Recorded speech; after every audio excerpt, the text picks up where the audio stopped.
My name is Jana Shortle. You might know me from Care 11, and it is my honor to be with you tonight. I did this event last year, and I couldn't sign up fast enough to do it again this year because it is such a privilege to be with all of you, and the honorees tonight are nothing short of spectacular. I've gotten to meet a couple of you, so tonight is about you guys and to celebrate what you have done and what you have become and what you will become. So thank you for that. To get things started, this is going to be my favorite part so far. I get to introduce my rabbi to give the convocation, Rabbi Michael Latz. Good evening. My tradition, Judaism, understands that without children, there is no hope in the world and no future for us. The book of Psalms teaches us that children are an inheritance from God. In the Talmud, we learn about a rabbi named Meir, who said that when the children of Israel stood at Mount Sinai to receive the Torah, to receive our Bible, the Holy One said to them, "Bring me good guarantors, that you will keep my Torah, and then I'll give it to you." So the people replied, "Creator of the universe, our ancestors will be our guarantors." God shook her head, as was her wont. "Your guarantors need guarantors themselves, for they have not been without fault." So they went back to God a second time. "Our prophets will be our guarantors." And God sighed. "They have also not been without fault." And then the Israelites went back a third time. "Our children will be our guarantors." God's smile filled the universe with light. "In truth, these are good guarantors. For their sake, I will give you my teaching."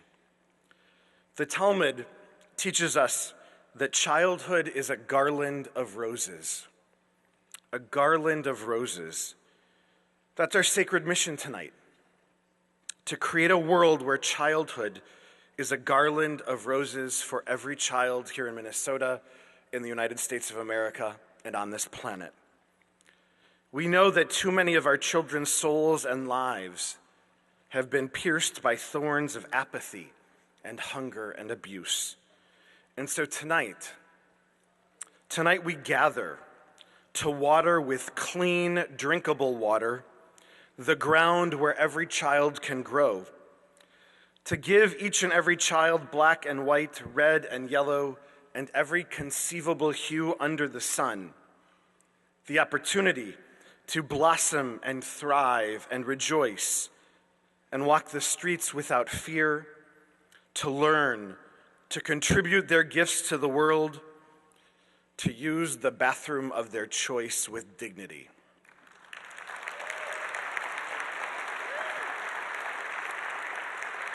Tonight and every night, we must make the decision to tend to these delicate, strong, powerful gardens and guardians of the future, to appreciate each petal, to illuminate each bold stem, to bask in the fragrant brilliance of each of their creation. These are children. They are our guarantors. Come on, folks. Let's prove ourselves worthy of their moral grandeur. Amen.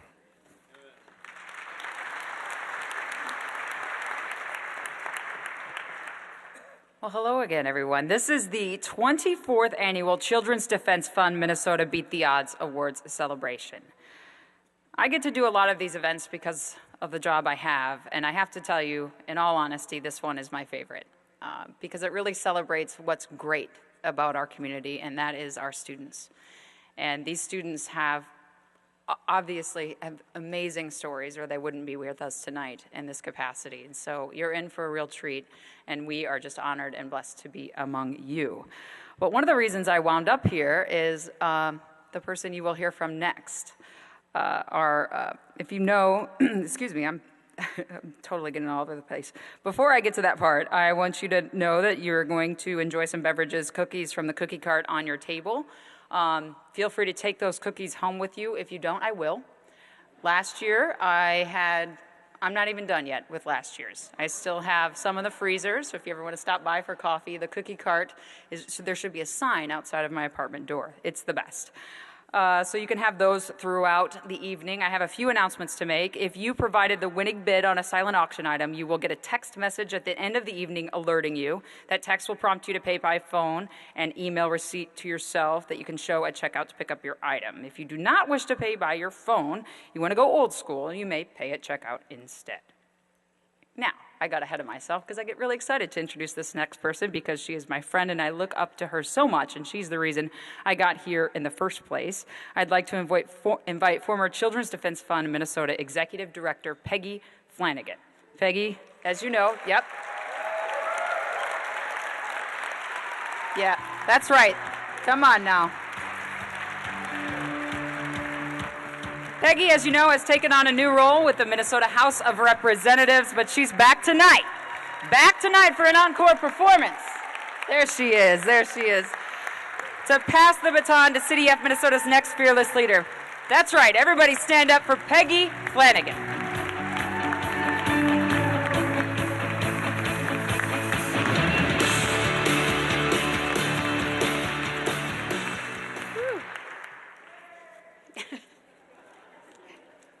Good evening. Welcome and thank you for joining us tonight at Children's Defense Fund Minnesota's 24th annual Beat the Odds celebration. We are thrilled that you're all here to help us celebrate 6 extraordinary young people from across the Twin Cities. Congratulations to all the honorees, and let's give them a round of applause.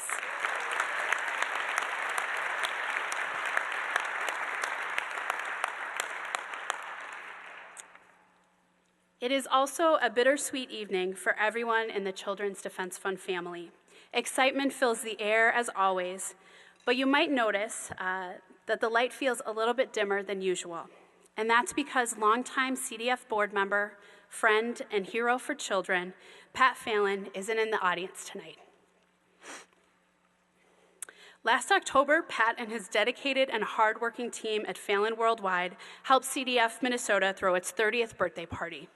That night at the party, Pat lit up the room and regaled partygoers with entertaining and inspiring stories of being forced back in the 80s by one of his advertising agency's prospective clients to make a choice between their multi-million-dollar account and Pat's pro bono work for Children's Defense Fund, an entity this client objected to. For Pat, the choice was easy. We and children across Minnesota will be forever grateful. But several weeks following the birthday party, where he warmed hearts and drew applause for that story, Pat Phelan passed away. Pat was unwavering in his support and passion for Children's Defense Fund Minnesota. Now it's time for CDF to honor his legacy the best way it knows how, by helping children to follow their dreams, just like he did. Children's Defense Fund Minnesota is proud to announce tonight that we will be awarding a new Beat the Odds scholarship. The Pat Phelan Memorial Scholarship will be given to a student interested in pursuing a career in the arts. It is one small tribute Children's Defense Fund Minnesota can make to the man who helped change lives of thousands of children he'll never even meet.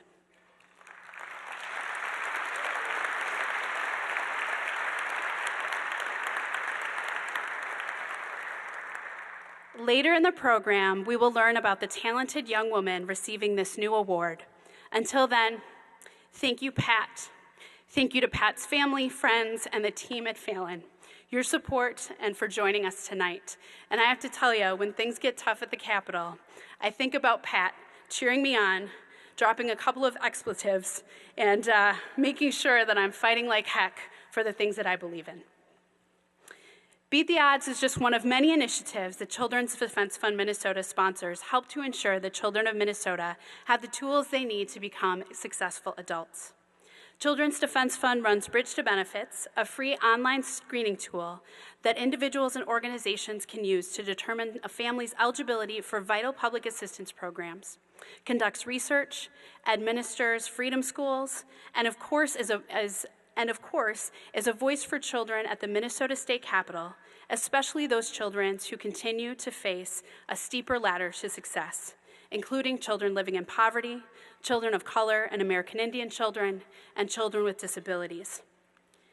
CDF Minnesota has been proud to work this year in partnership with faith, labor, and nonprofit communities to advocate at the Capitol for funding for the Child Care Assistance Program so that parents can work and that children can thrive, and make Minnesota the next state to offer paid family and medical leave insurance program.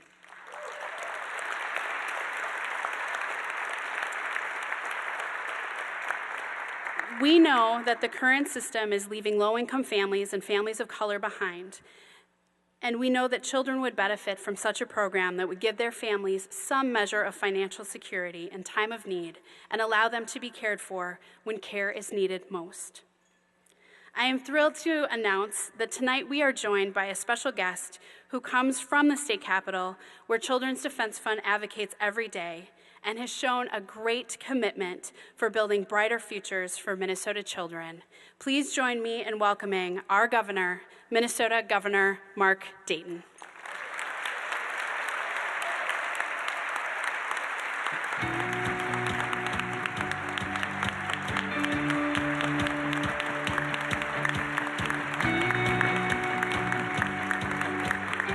Thank you very much. Thank you. Thank you very much. Thank you. Thank you very much, Peggy. And thank goodness you're in the Minnesota legislature, at the Minnesota House, where we need more like you. And I also want to recognize Mayor Betsy Hodges, who's here, who's also been tireless in her dedication to help the youngest among us. And just to say briefly that it's always a pleasure, it's really an honor to share a part of this evening with the Children's Defense Fund. So I can salute you for the tremendous work you do every day and night on behalf of our most precious resource, our children, who are also, tragically, our most neglected and abused, which says so much about the sickness of the world in which we live. It's also a privilege to share your podium with Marian Wright Edelman, one of our country's Mother Teresas. Marian, your tireless devotion to our nation's children is beyond phenomenal. Our thank you sounds so inadequate, but it is so heartfelt. Thank you.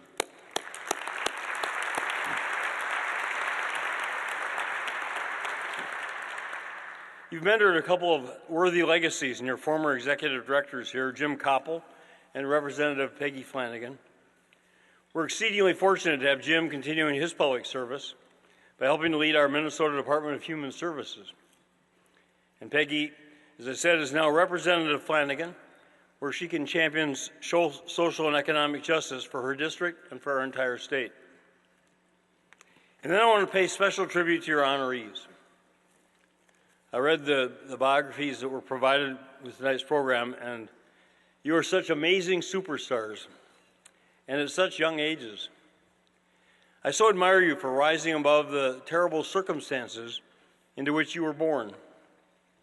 My mother was an abusive alcoholic throughout my childhood and adolescence, so I have shared some of your experiences, although in a much better economic environment.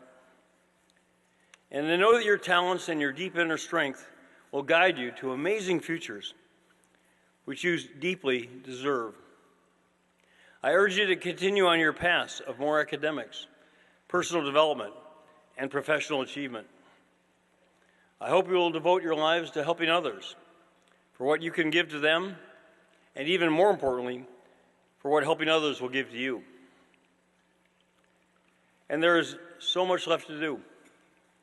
Despite all the efforts by the Children's Defense Fund and by your many kindred spirits throughout our state, more children are presently trapped in more severe conditions than ever before. In 2014, Minnesota counties reported 70,000 cases of childhood abuse and neglect. 70,000 innocent children. It staggers the mind to realize how many deranged adults are causing this epidemic of human misery. Our administration has been doing more to address those children's acute needs, but it's not enough. And we're hampered now by legislators, not the champions of children who are here tonight, but by some of those who are not here, who prize spending less when more is needed, and who value tax cuts for people who don't need them over help for people who do. I won't take up your time providing details of the additional spending increases for children and families, which I have proposed in my supplemental budget. But I will ask you to do all you can in the next crucial weeks to help us prevail over those who practice their own form of neglect by denying urgently needed funds for more home visits and increased CCAP subsidies. It is shameful, absolutely shameful, to consider doing less when we have the resources to do more. So help us channel the pleas for help from our state's children to those who need to hear them. And again, thank you for all you're doing and will continue to do on their behalf. Thank you and have a good evening.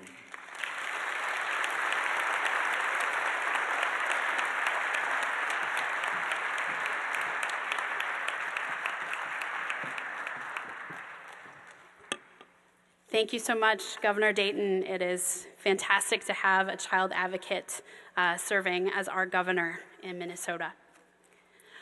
Before I introduce the next speaker, I just wanted to take a moment of personal privilege to say thank you.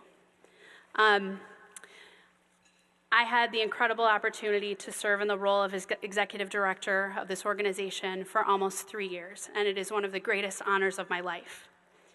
When I came into this work, I didn't realize how personal it was to me. And my mom is here tonight, Pat Flanagan. And when I think about doing this work, I think about my mom. I grew up in a low-income family, and I grew up with a single mother who worked harder than anyone I know. And there are families like mine that I had the opportunity to advocate for in the role of Children's Defense Fund. And I just am so grateful for that, and I'm grateful for the inspiration that my mom continues to be to me. So thank you, Mom. I love you.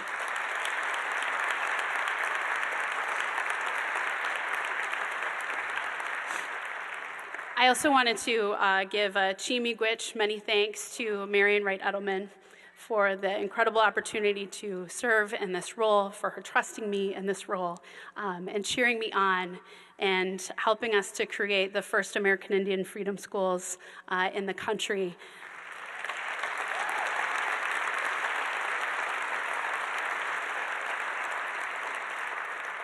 And believing in the organizing work that we do here in Minnesota. So, thank you. And then wanted to just, of course, finally thank the incredible staff of Children's Defense Fund. They are amazing people, amazing people. I wanted to thank Kristen for making sure that the bills get paid and we're allowed to, continue working and doing our job as our director of development. Nation for all of his work on behalf of young people. Nicole for her tireless effort around freedom schools, expanding them and making sure they thrive, not just in Minnesota, but across the country. Elaine for her efforts around Bridge to Benefits of making sure that families have work support. Daniel for taking a project in communities of color and running with them to ensure that voices of people of color are at the table when public policy is being decided. Jessica for being an advocate at the Capitol. Kristen for making sure that our phones are answered, people are greeted when they come in the door, and that the youth work that we do is organized and happening in a good way. And I also wanted to thank Alicia. Alicia Porter, if you do not know, is a superstar, and she just makes things happen, was my right hand, and I just couldn't have done this work without her. So please give it up for the incredible staff of Children's Defense Fund.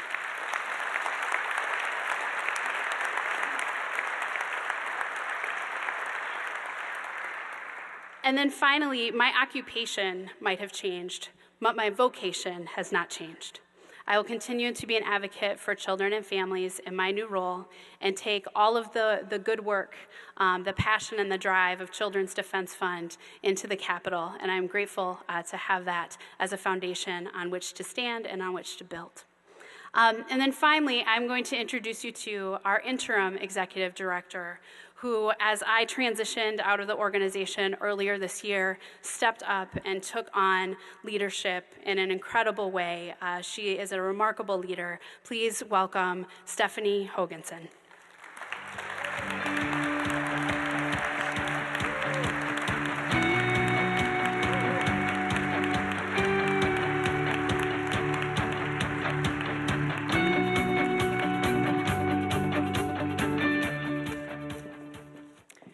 Good evening and welcome.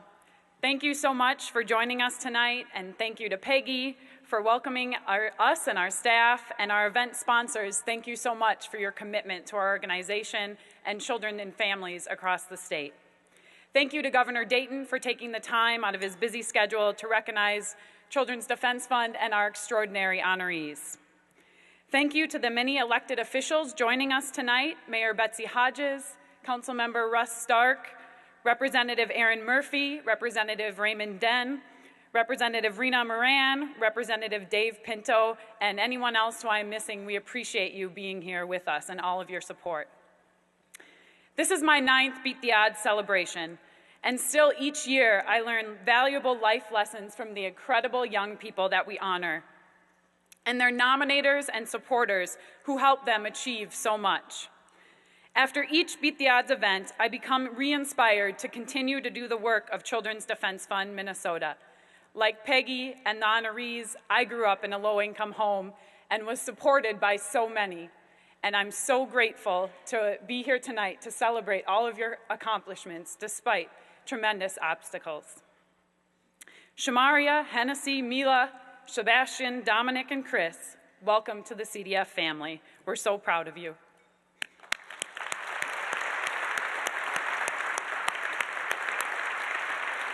And of course, I have to take a moment to thank Peggy Flanagan for her contributions to Children's Defense Fund Minnesota and for her contributions to my success and the success of all of the staff that she just mentioned. As many of you in this room know, Peggy has an energy that is empowering and infectious. If you've been able to feel that energy, you are a lucky person. That energy, she has been so generous with that energy in her tireless work as an advocate for Minnesota children and families. It was an honor to work with you, Peggy, in serving our state's children and families at Children's Defense Fund Minnesota, and we look forward to continuing to work in new ways. Take a moment, please, to thank Representative Peggy Flanagan, wherever you are.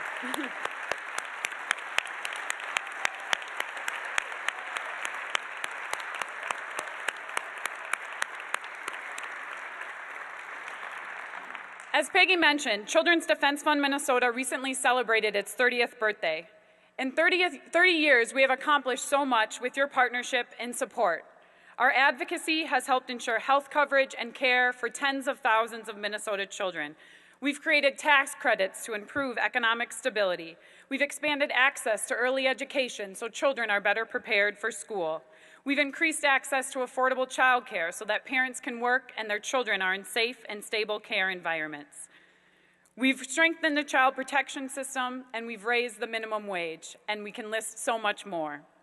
Our programs increase access to basic needs by streamlining work support program enrollment through our Bridge to Benefits project. We reduce the summer learning gap and increase reading comprehension through our CDF Freedom Schools. And we provide data through Kids Count to enrich policy discussions to ensure better futures for children and families. And we've developed the Voices and Choices Coalition to ensure children of color and their parents and advocates are at the table when making policy decisions. Our staff of 10, as Peggy mentioned, are some of the most passionate, committed, and smartest people I know, and they make all this great work happen.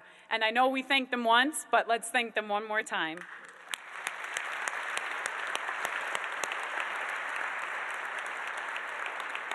I would also like to thank our advisory board for their support and partnership in this work. Advisory board members in attendance, if you could please stand and we can recognize your commitment to Minnesota children and families.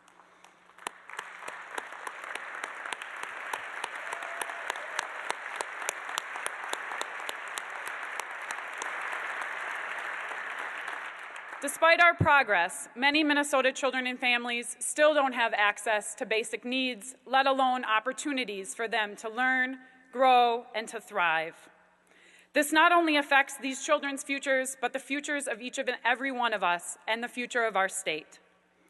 Children's Defense Fund Minnesota wants to continue to work with each one of you here tonight to build on the progress of the past 30 years. Together, I believe we can and will change the odds for Minnesota children. Of course, CDF Minnesota would not be here today if it were not for our tireless advocate, Mrs. Marian Wright Edelman, Children's Defense Fund founder and president. Mrs. Edelman has been an advocate for disadvantaged Americans for her entire professional life. Under her leadership, CDF has become the nation's strongest voice for children and families. A graduate of Spelman College and Yale Law School, Mrs. Edelman began her career in the mid-60s when, as the first Black woman admitted to the Mississippi Bar, she directed the NAACP Legal Defense and Educational Fund in Jackson, Mississippi. In 1968, she moved to Washington, D.C. as counsel for Dr. Martin Luther King Jr.'s Poor People Campaign. She founded the Washington Research Project, a public interest law firm and the parent body of the Children's Defense Fund. For 2 years, she served as the director of the Center for Law and Education at Harvard University, and in 1973, she founded the Children's Defense Fund. Mrs. Edelman served on the Board of Trustees of Spelman College, which she chaired from 1976 to 1987, and was the first woman elected by alumni as a member of the Yale University Corporation. She has received more than 100 honorary degrees and many prestigious awards, including the Albert Schweitzer Humanitarian Prize, the Heinz Award, a MacArthur Foundation Prize Fellowship, and the nation's highest civilian award, the Presidential Medal of Freedom. The author of numerous books and articles, she received the Robert F. Kennedy Lifetime Achievement Award for her writings. Please join me in welcoming an inspiring and tireless advocate for children and families, Mrs. Marian Wright Edelman.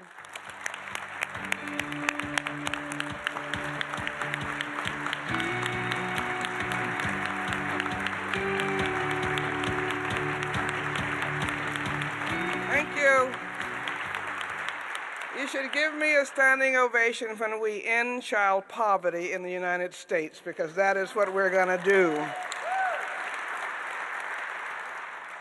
And gun violence against children. We're going to end gun violence against children. It is disgraceful that we see a child injured or killed by a gun every half hour in this country. We can do better than that. And in the Black community, the figure that always stuns me is that we have lost 17 times more Black children to gun violence since 1968, 17 times more than all of the lynchings in American history. We can do better than that. And we are going to stop the miseducation of our children. Minnesota does better than most states, but you still have a long way to go to see that every child is ready to learn. And we're going to get that early childhood system working with your governor and your wonderful state legislators.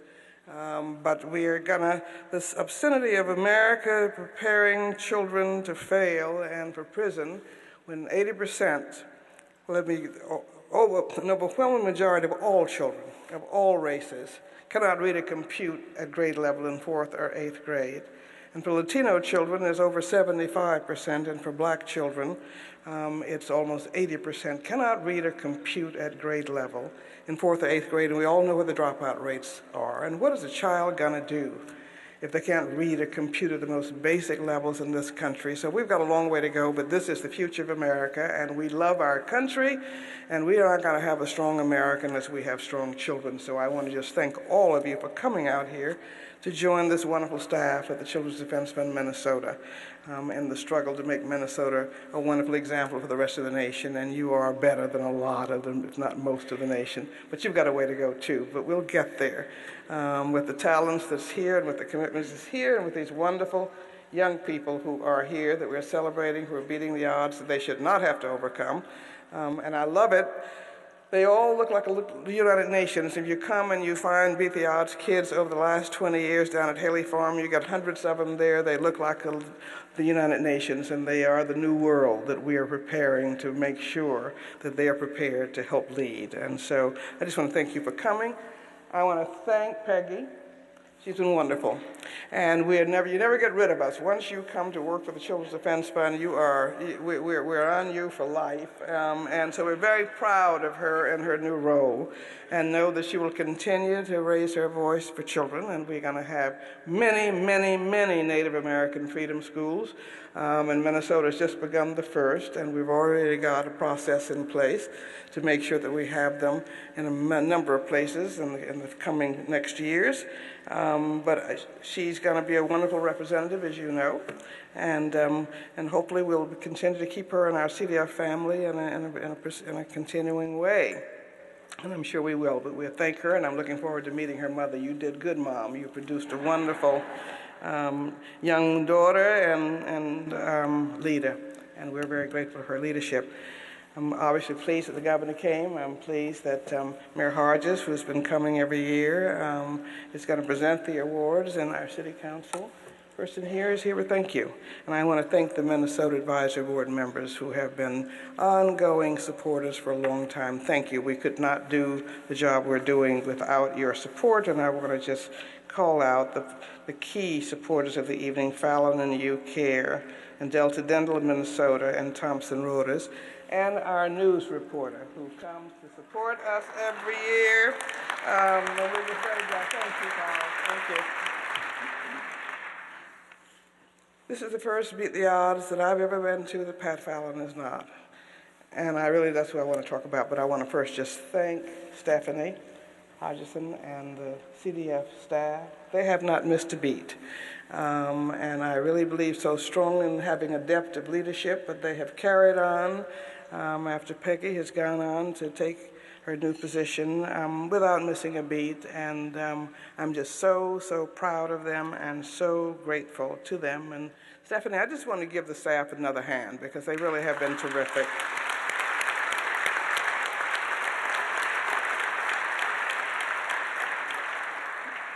And we expect to have a good announcement for you very shortly, but this office is in fine hands, and we have a depth of leadership and committed leadership, and I could not be prouder of them. But now I really want to talk about Pat because I'm still in a state of shock. And he was a full-service friend in every way, professionally and personally, and has just been a backbone for what we have done over the last many years. And our hearts are just broken at his sudden loss. And so we miss him. We miss him a lot. I miss him a lot as a National Board member. He was with us on our National Board meeting the day before. Fedson called me in Italy to tell me he'd left us so quickly. But his passion for cutting-edge agency creative ideas and for furthering the cause of children was just unwavering. And he won many awards for the brilliant cutting-edge campaigns that cut to the head and to the mind and to the heart and provided unbelievable, distinctively moving images of voiceless, voteless children whom this country was leaving behind. And you can walk through the Congress today, even in the changed atmosphere, and you'll see a famous Fallon poster of a baby with a target, a little white baby with a target around her butt for the budget cuts. We always cut the easiest people first, but his creative agency and his colleagues, what they have done will go on, and we could not be more grateful. And I was glad that he was not only a stellar leader here in Minnesota, but also in our national board. And he has been just tireless in the support of our Beat the Odds, both nationally and locally. And I was first introduced to Pat Fallon and to Fallon Den McGillicuddy, and now Fallon Worldwide, by Maggie Williams, who was our deputy communications director, who had just come to the Children's Defense Fund, and we wanted to figure out how we could reach audiences to build support for children in a more effective way. And so I called Maggie yesterday and I said, Maggie, tell me about how we found Fallon. And here's what she wrote. She says, I was first introduced to Pat Fallon and the agency by reading Advertising Age. They had been named Ad Agency of the Year in 1983. I saw their work and was astonished by it. I had just been hired to help CDF develop an advertising campaign that spoke to teenagers about the importance of preventing teen pregnancy. As I recall, the foundation grant that supported this work was the first of its size to be given to CDF to underwrite an advertising campaign. Our first idea was to use a Washington, D.C. political ad firm, the kind that worked on political campaigns. But Marion Ward's, this is new, "Poor children deserve the best," kept ringing in my ears. One reason it was ringing my ears was because Marion must have said this 20 times a day. If she says that's what I said, I did. Because I always try to keep the baby in the middle of the table, in the middle of Washington, because they certainly do get lost mighty often.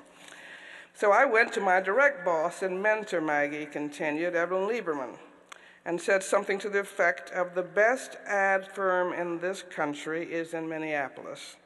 We should get them. I showed her their work in a magazine. It took Evelyn about 5 seconds to agree. I wrote a heartfelt letter, sent a package of all of the CDF materials, which weighed about a ton, and begged Mr. Fallon to take us on. For weeks we heard nothing from these people in Minneapolis. Perhaps they were mean or cold or didn't like children. I called once to see if the materials I sent had arrived. Someone in the mysterious Pat Fallon's office called back and said, we have received the materials.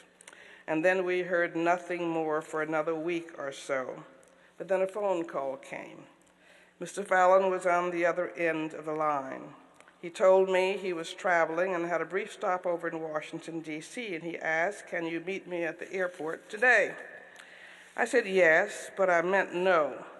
I had on my craziest outfit and was wearing a feather in my ear. I've been trying to figure that one out, but I will talk to her later. I described myself African American, green tights, and a feather in my ear. We met for about 20 seconds. He told me they would pull something together for us to see in a couple of weeks. He asked me a few questions, and that was it. He seemed unfazed by the feather. I think I had one other call with the Fallon people. Someone gave me a date and said Mr. Fallon would meet us at our offices and show us some ideas. Marion, Evelyn, and I met him on a Saturday. He greeted us. I had the feeling he greeted us only because it was customary, not because he thought greeting us was necessary. He spread some poster mock-ups or printed ones on the table. Said he was going to leave us with the work, would walk around the block and join us later. My God, that work was stunning, piercing, smart, modern. It spoke directly to young people in words and images. We were speechless, and she says gratuitously, and Marion had never been speechless a day in her life. In fact, I still think, Fred, of whether the teenage pregnancy, one of the campaigns had a very pregnant teen girl on it, and an exposed belly, and it said, if you think a pimple is a problem, try this. And I must say, and I sort of said, oh God, this is going to do us in. It turns out, but it was the right thing. It was absolutely, it's probably after the baby with the target on their diaper. I think that this stomach of the pregnant girl and the women's groups came down at us, how could we do this? But it was absolutely, I said, you were not the target. It's teenage girls, and they don't want to look not good. But it was a stunning campaign. And so Pat came back about 45 minutes later, and we had fallen in love, deeply in love with the work and with Pat Fallon, and almost instantly we were family. CDF and Fred and Pat and all of the immensely talented people at the agency who made the case for children. year after year after year, and they did choose us and lost an account for people who did not agree with our views. And on a personal note, Maggie concluded, my lifelong interest in art and design was greatly influenced by Pat and the agency. And today, as vice chair of the Board of Trustees of the Rhode Island School of Design, which I am so grateful is deeply involved in our Haley Farm operations, which is our movement building center, I count on some of my most precious possessions, the first CDF ads, print and television, created by the folks at Fallon. And so do we. Maggie is now the head of the Institute of Politics at the Harvard School of Government, Kennedy School of Government, and was the First Lady's chief of staff when Hillary Clinton was First Lady of the United States. Fallon helped us all grow, and Fallon helped us mainstream children, gun violence against children, teenage pregnancy, and they put boys into the picture because it takes two to tango, as well as girls. These were groundbreaking things on child poverty. It was just an astonishing gift of talent and friendship, and it is one that we are just profoundly grateful to, and I just am so happy that we have created, Fallon tonight, special Beat the Odds Award for young people in the arts. Pat Fallon will never be forgotten, and he loved his children. The last conversation we had was about Tresser and getting this last child into college, but they were his life, and children were so important to him, and I don't really want to talk about anything other than the fact that we will continue this work with greater passion, thanks to the incredible dedication and commitment over decades. Pro bono from Fallon, and I am just want to just say thank you to them, and thank you for the life of Pat Fallon, and let him know that we will carry on. The playwright Bertolt Brecht once said that there are those who are good for a day, and they are good, and then there are those who are good for a year, and they are better, and then there are those who are good and struggle for a lifetime, and they are the indispensable ones. And Pat Fallon and this agency and FedCen carrying on this have been indispensable friends, and that came out of Minneapolis, and we will never forget it. Thank you so much for Pat's life.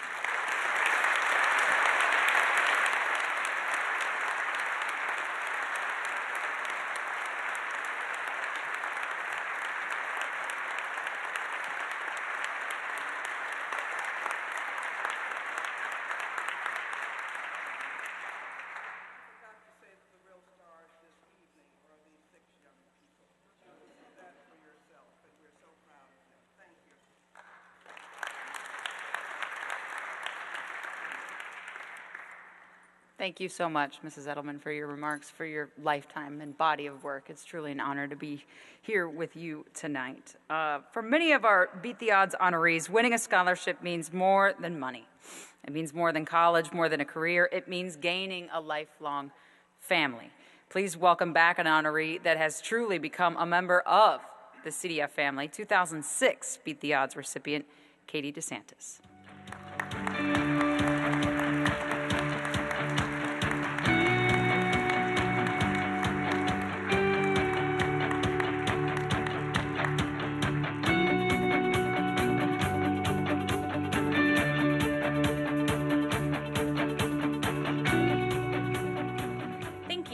Good evening.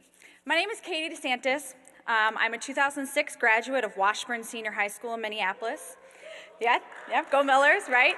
I then went on to graduate summa cum laude from Gustavus Adolphus College in 2010 with a bachelor's degree in sociology and gender studies. That's the short name for it, so we'll just go with that.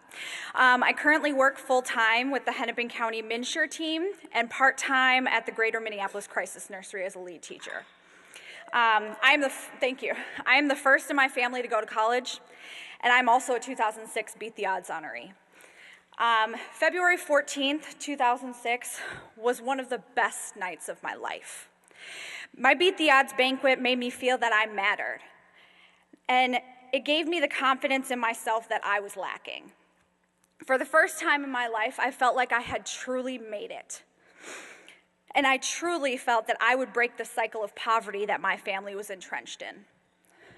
I felt like a rock star, and I hope that's how the 6 of you are feeling tonight. Tonight marks my 10th year as a Beat the Odds scholar. Yeah, I feel pretty old tonight. And I'm told that the older ones are wise, but I don't know about all that yet. So I might have quite a few more years to go on that one. But I do know this. Not all of us are born on an equal playing field. Many of us experience things that a child, a person, should never go through. But somehow we survive and we thrive. And that is what this scholarship recognizes, survivors. However, we could not have survived without those adults around us who believed in us and believed in our abilities, our perseverance, our tenacity. Sorry. This is another wonderful benefit of this scholarship, a network of not only Beat the Odds alumni who believe in you, but CDF staff and supporters who will always believe in you, and you've gained tonight a never-ending network of love and support. Now, I'm not saying that from here on out things will be easy for you. Adulting is rough. Many days, I would rather make my apartment into a blanket fort and watch Netflix for the rest of the day instead of actually dealing with responsibilities. But, however, what you've learned up to this point and the knowledge that you have gained will get you through the next chapter of your life. And now that you're here, you have a whole network of CDF supporters to encourage you. As Mrs. Edelman distinctly pointed out, we're not leaving. We're here to stay. So I will forever be grateful and indebted to this organization and the folks who supported and continue to support me throughout life's potholes and detours. Hey, it is construction season in Minnesota. I had to add that in there. All children here need loving, caring adults to lean on and provide us direction in life. It truly takes a village, and supporting Children's Defense Fund during tonight's event and throughout the year allows them to continue advocating for programs and services that help so many children and families in Minnesota, children like us. I also want to recognize the generous support from Robbins Kaplan, who graciously sponsored my scholarship award 10 years ago and has generously done so again tonight. Thank you for your continuous support and dedication to these young people and the countless others over the past years. This evening, you'll have many opportunities to support their great work. And one of those opportunities tonight is participating in this evening's silent and live auction. It is my pleasure to introduce to you all Dave Nelson. He has been a teacher and a coach, and he's now auctioneering. And he will be sharing the incredible live auction items with you to bid on and support CDF tonight. Welcome to Dave Nelson.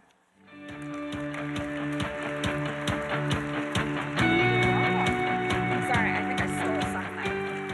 Thank you. It's a privilege to be here. As a teacher, coach, and a youth worker, I have had my opportunities to see people rise above and to beat the odds.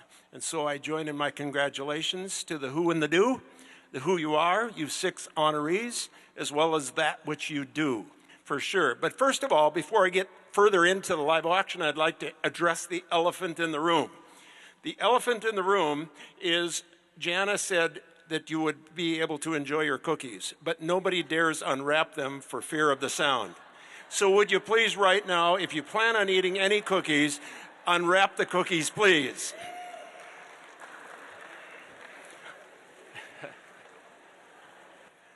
What a sweet sound. Keep going, keep going. Music to my ears. All right.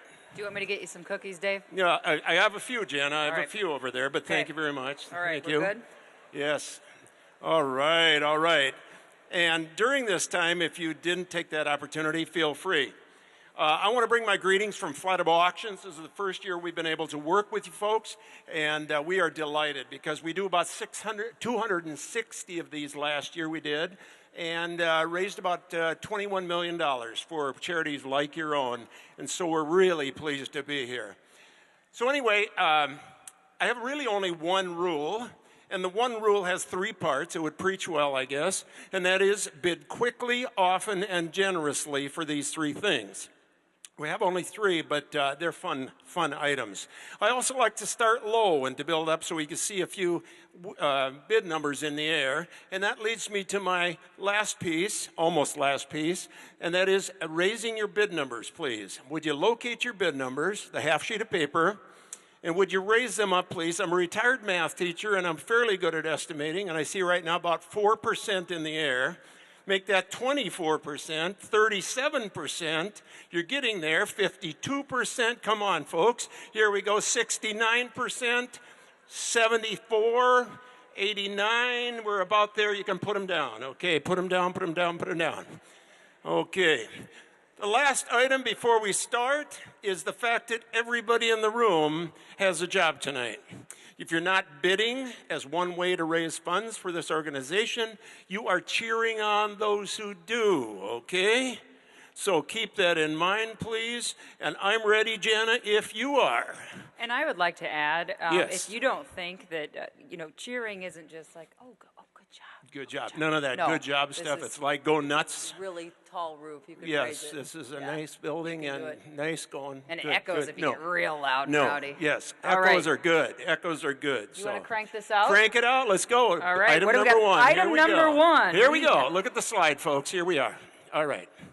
Look at that Surly picture. Brewing Company. Surly Brewing Tour. That's Oh, right. right A here. Private Right here. This is part of Surly it. Brewery Tour. If you have not been to this new Surly Brewery, you're missing something. This thing is like the Disneyland of beer. Yeah, Come and see one of Minnesota's newest and most popular breweries in action. 20 people can come on this tour and take the tour of the new She brewery. said see 20, how the folks, not 20, 2. 20. 20. Yep, 20. Here it See, that is. math is Yep. really helping you out.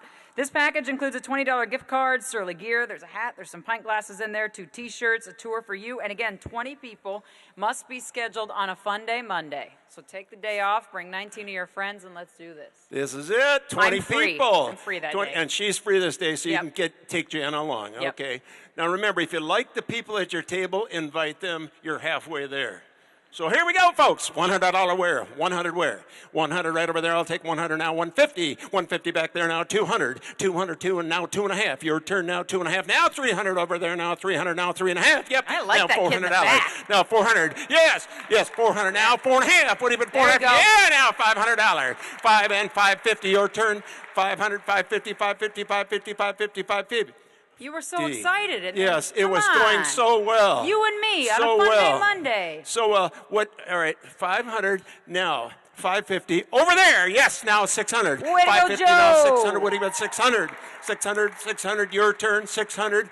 By the way, this means bid again. 600. 600. 600. 550 over there. The guy thinks he's got it. The smile on his face says, if you do it again, he might do it again. Yes, he did it. Right over there now. 650. 650. 650. Here we go. 650. Yep, no, 700. 700, 700, 700, 700. 7. Anybody over here? 700. I bid 650 over there, and Woody bid 700. 700. 700. Are we done? 650. You know what? I heard small steps hurt less. Okay? I'll take 675. 675. 675. Are we done? 600. Woody bid 675. Yes or no? I gotta go. Here we go. 650 sold right over there. Your bid number, sir. Your bid number, sir. I need your bid number if you would. There it is. 171. 650. Here it is. Thank you, Jana. Good work. Here we go. Joe, just text me what day we're going to go do that. That'd be great. All right. Now All right, remember, next. Jana is available for that. All right. Yep. I can make that happen. All right, batter up. Minnesota Twins batting practice buddy. That's cool.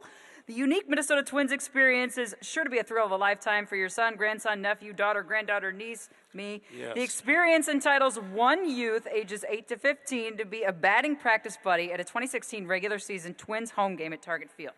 I can't believe this. The batting practice buddy gets the opportunity to watch the Twins batting practice from a predetermined location on the field. All right. Personally meet handful of players, you get photos of the experience, Autographs, receive 4 complimentary tickets. That's right, 4 tickets to stay and watch that day's game. That's like the coolest thing I've ever heard. All right, so the The fine autographs, the print, I got pictures, the some whole deal. fine- Yes. Oh, easy Yes. there. Hey, batter. Yeah. Not there all yet. right. Better up, better up. This certificate must be used during the 2016 season. The Twins organization and your family are going to figure out what day it is, and it must the redemption certificate must be sent to the Twins no later than April 25, 2016. Just wanted to get that out there. Want to get All that right. out there, get Take the a ground swing. rules. Thanks for the Minnesota Twins for supporting that, giving that, and the Surly Brewing Company from the one before that. So here we go. The experience. That's what we're selling, the experience. 500 where? 500 where now on the Twins experience? 500, would he go 250? 250 where now? Would he be 2.5? 2.5 right over there now. 350. 250 now, 350. Would he be 3.5? 3.5, 3.5 over here. Thank you now. You know what? I don't blame you. Without some encouragement, I can see why you did it slowly, but thank you very much. 350 now, 450. Would he bid 450? I bid 350 over here now. 4.5 where? 4.5 where? 4.5. Okay, you got me on the small steps. I'll go 4. 400. 400. Yes, that'll do it. Yep. There now he 450. Is. 4.5. 4.5. 4.5. Yes or yes? Yeah. Here we go. 450 now. 500. 500. 5. 500, 500, yep, now 550, 550, 550, your turn now, 550, yep, now 600, 600, 6 and 6 and 6 and 6 and 600, would he bid 6? Would he bid 6? Would he bid 6? Would he bid 6? Bid 550, would he bid 6? Now, I got you in at 550, I'll tell you what, but you know what? He raised it up, which means if you bid again, he probably will too, okay? Okay, 6. 550. Would anybody bid 6? This is like almost a no-brainer, but don't tell anybody. All right, 550. Would he bid 6? Would he bid 6? Would he bid 6? Think of your profile picture for that child. 575. Priceless. 575. Sir, I'm trying to get him so that you would bid 6, but they say they won't do it. Last call, 575. 575. I bid 550. The guy with the smile, ready to bid 600. 575. Sold for 550. Thank you, sir. Right over there, 550. Your bid number, please. Your bid number. 215. That's 215. Memories waiting to happen. Super. We got to get to that game. All right, this one. Whew, wow. You're going to polish off the wallet here. Looking to go back to the 80s. We have 2 tickets to see the Internacional and legendary pop group duo Duran Duran. Duran Duran. Oh. Let's just take a moment. Oh, are you hearing the oohs out there? The oohs Duran and the ahs. Duran. Yep, you'll recognize them. Rio, Hungry Like a Wolf. Their concerts, it says right here, are exciting, high-energy affairs where fans can come as they are and rock out the songs that speak to them. Where did Mrs. Edelman, you can wear the feather in your cap to this one? Yeah, this That's one. where that Anything outfit's going to goes. work. Yep. All the yep. way back to tie-dye. You wear that, What the you get some heck? dancing shoes, you feel young again. It's Saturday, July 23rd, XL Energy Center in St. Paul. You're going to be sitting in Club C24, row 6, seats 5 and 6. How's that for specific? How about that? Yep, Peggy, you can't bid on this. No, Great. nope, we're already going. Here we go. Here we go. That's 2, right? 2 tickets? 2. 2. There it is. Duran 2. I would Duran. like to start them where I can get about 10 people with that bid number in the air at $100. 100 where right over there. I'll take this guy right here now. 150 over there. 150 now. 200. 200 back there now. 2.5. 2.5 where? 2.5 over here now. 300. 2.5 now. 300. Let's hear it for him. 300 over there now. 350. 350 where now? What about 350? I got you in at 300 now with 350. 350. 350. 350. Held it up over there. He might do it again. 350. Yeah, right over here. 350 now. 400. Yes, Duran Duran now. 450. Would have been 4.5 in. 450. 450. 450. 450, 450. She's smiling. I think that means you're supposed to bid. Yeah, Here we go. that's what that 450, means. 450, Yeah, 450. Yes or yes. Here we go. There Yes, it is. she picked it up. I love it. I love it. 450. She grabbed the number and put it right up. 450. Now 500. Yeah, now knock it 5.5. 500 over there. Now 550. 550. 5.5. 5.5. 5.5. You know what? I'll follow my rule. 525. One time I'll cut it. 525. 525. 525. Somebody at your table might loan you the 25. Here we go. 525. They think they got it. Here we go. 520. Oh, she did it again. 525 now. 550. 550. 550. 5.5. 550. Yeah, but 525 here. 550 anywhere. 550.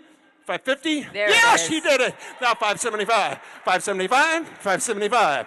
575. Thank you so much for helping. I'll give you one more chance. 575. Thank you, ma'am. Thank you. 575. Would you put 575? 575. They say no. We say thank you. $550. You sold right over there. Your number, please. Your number, please. What's your bid number, 550. sir? Bid number. 187. Is that correct? 187. That was fun, Jana. Thanks for your help. Here we go. Thank you. That was I'll be back intense. soon.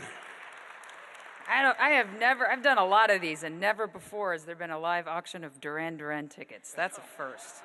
That's outstanding. That's what makes the Children's Defense Fund cool. All right. Now, we all know why we're here. We've talked about it. We've led up to it, and here's where we're going to get to it. Tonight, we will honor 6 high school seniors who are on their way to becoming successful adults in spite of the hardships that they've faced during their childhood. And tonight, you will hear how our honorees have overcome tremendous adversity, achieved academic excellence, and given back to their communities. For more than 20 years, Children's Defense Fund Minnesota has awarded more than 300 Beat the Odds scholarships to some pretty outstanding high school seniors and emerging leaders in our community. These scholarships have empowered students to attend college and realize their dreams. I'd like to ask all of our Beat the Odds alumni who are here with us tonight to stand so we could recognize you.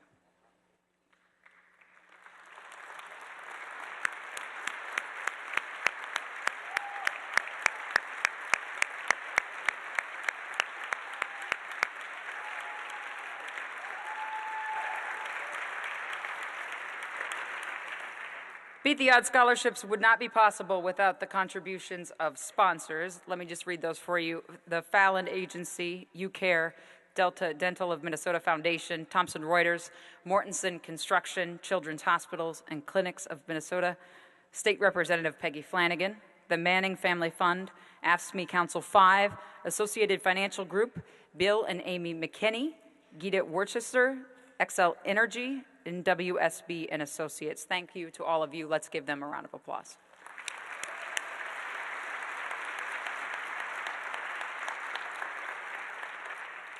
All right, now it's time for our honorees. It's time to get down to the business that brought us here. And turning our attention to those honorees, I want to thank all the school counselors, teachers, principals, and college coaches who nominated this year's Beat the Odds applicants. We know that caring adults are crucial to child development. Young people need the support of those adults, of an entire community, to be able to beat the odds that they face. We want to thank these individuals for supporting these exceptional young people. Nominators, please stand so we can express our thanks to each of you.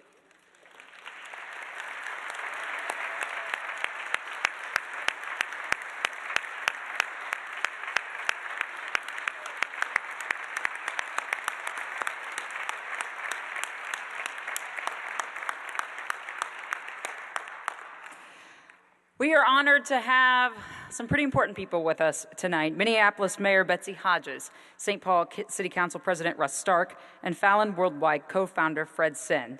They're here to present the awards to these honorees. I'm going to ask our presenters to introduce the award winners from their respective cities, starting with those from the city of Minneapolis, and present them with their scholarship awards. Our presenters also get to give the honorees the super duper coolest special recognition made possible by General Mills and Shock Inc. Every year they do this for the kids. It is these amazing personalized Wheaties boxes. Yeah, that is amazing. Sorry I gave that away to Chris and Sebastian when I interviewed you last week. That wasn't very cool of me. None of you can get them. Only the Beat the Odds Awards recipients get those. Now, would you please welcome Minneapolis Mayor Betsy Hodges. She will be presenting the first 5 awards to our students.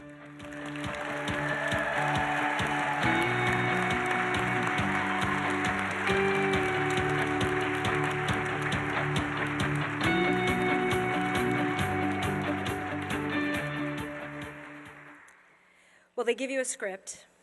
Good evening. And on it says, Mayor Hodges remarks as wished. So strap in. I want to say a thank you very much to the Children's Defense Fund Minnesota for everything that you've done for kids around the entire state, and especially for kids and young people and youth in the city of Minneapolis. I tweet out a quote every morning. I've done that for 7 or 8 years, and Mrs. Edelman, I had tweeted out quotes of yours about the importance of being in the world and of thinking of young people long before I met you, and I'm just confessing that here in public on purpose. So thank you very much for everything that you have done. And then Peggy Flanagan, Representative Flanagan, thank you very much for the years that you have put into CDF Minnesota. One of the things that I know is so important to you is the first freedom schools for Native American kids in the country were right here, and that you helped start those. And I have had the honor of going to Freedom School in the morning. Are there people here who've been to Freedom School in the morning? Has anybody here participated in Harambee? Now, there's a tradition in Harambee of something called the Good Job song. Are there people who know the Good Job song? Clap your hands if you do. It's a great song, and I was really taken by it, and we have started singing it in my office to staff members when they do a particularly actually good job. And what I would like to do is anybody who knows the song, I will lead it, but please join me if you have any love for me at all. And I would like to do that in honor of the outgoing Executive Director of the Children's Defense Fund Minnesota, Peggy Flanagan. So on the count of 3, I'm going to start, and anybody who knows, please join in. So 1, 2, 3. Good job, good job. Good job, good job. G-O-O-D-J-O-B, good job, good job. You know you did a good job, so say you did a good job. You know you did a good job, so say you did a good job. Good job, good job. That was for Representative Flanagan, everybody.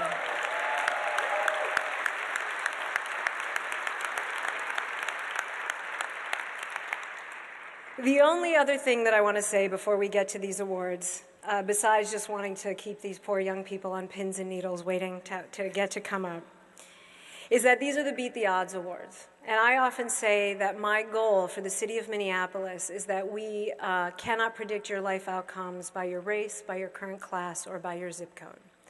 In other words, we don't want there to be any odds anymore to have to beat. We don't want any predictable odds for any young people to have to beat. Until then, it is great for us to honor the young people who managed to do that, and it is an honor to be here with you tonight, but especially with the young people that we are about to honor. And before we even begin, can we give a round of applause to every honoree tonight? Your speeches are great, I'm telling you already.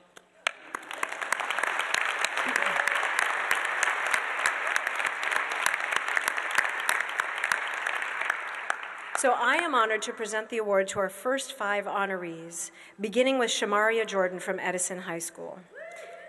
Yes, here is Shamaria's story.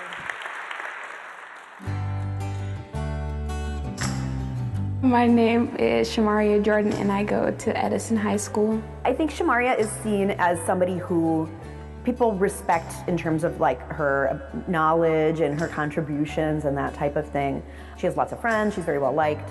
I wake up in the morning and then go to school. I have economics, college writing, peer tutor, 3rd hour, IB math, college physics, and I'm the manager of the boys basketball team. I know she's involved in the National Honor Society. She's also on the Black Student Leadership Council. She's very active on the Black Student Leadership Council. Sham has a different outlook, a different perspective than a lot of our students. I was born in Kankakee, Illinois, and from as early as I can remember, I lived with my grandma. Because my mom, she wasn't around, I don't really remember where she was, but I remember living with my grandma. And then, like, one day my mom just popped up. You know, she grew up she had a very challenging childhood. There was a lot of substance abuse in her family. When I was younger, my mom, she sold drugs to have money for us. She just got really into alcohol, and she would drink a lot, and we would live like house to house because I don't think she really wanted responsibility of like paying bills and paying rent and things. There wasn't always a lot of sort of physical support as far as food, but also that kind of mental and emotional support and support for going to school. Going through my mom drinking and my grandma being on drugs, it has made me more independent, and it's given me more motivation to be a better person. I think absolutely moving from Brigham to Minneapolis was a big transition for Shamaria. I think it's been interesting to see how well she's been able to adapt to that change on the whole. I was thinking like, I do not want to go to school in the cities, but being able to see that not everyone takes school seriously, it makes me want to help them. Like, it makes me want them to see how important an education is. She's obviously very resilient and she's very determined. And I think that's a huge factor in her current success and will be a huge factor in her future success. She'll find a way to get through, and she doesn't let a lot stop her. She's got grit.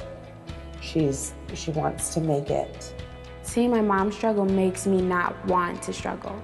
It makes me not want to be in that predicament to even like think about like, oh, like where am I gonna sleep tomorrow? Like I don't wanna have to do that. So I think that's like one of the biggest things that helped me to be like, to do what I do. She's really interested in how can I help youth who are going through some of the same struggles that I went through. How can I help those kids navigate that a little bit? She's got things together. She's got her head on, right? And she, from the beginning, knew what she wanted and where she was going. I want people to see me and be like, okay, well, if I just try a little harder, maybe I can be in her shoes. I want them to know that they can succeed also. And it doesn't matter like where they come from, because they can do anything that they put their minds to.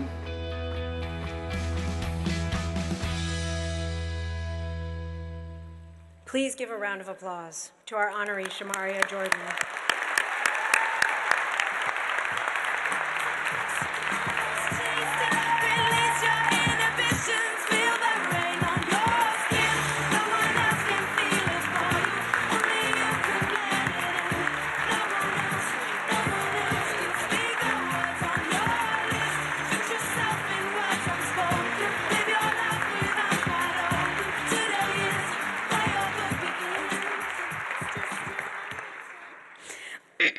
Sorry guys, I'm a little nervous. My name is Shamaria Jordan, also known as Sham. I am so honored to be receiving this scholarship. I first off need to give thanks to God. Because of Him, I was blessed with a life full of adversity and challenges that has made me the great person that I am. He has guided me. Thank you. He has guided me and blessed me this entire journey, and I'm happy to be standing here. I would also like to give thanks to my nominator, Ms. Cormany, and my grandparents, and I would also like to give a huge thanks to my mother for raising me to be strong and independent. In addition, I'd like to say thank you to the host committee and our event sponsors and supporters, including UCare. In the fall of 2016, I hope to attend Coppin University and become a social worker. I want to be a child protective service agent so I can help those kids who think that no one is there for them and they can't succeed. I want to show them that they can succeed. My dream is to own a safe house for children and teens who feel threatened and unsafe at their home.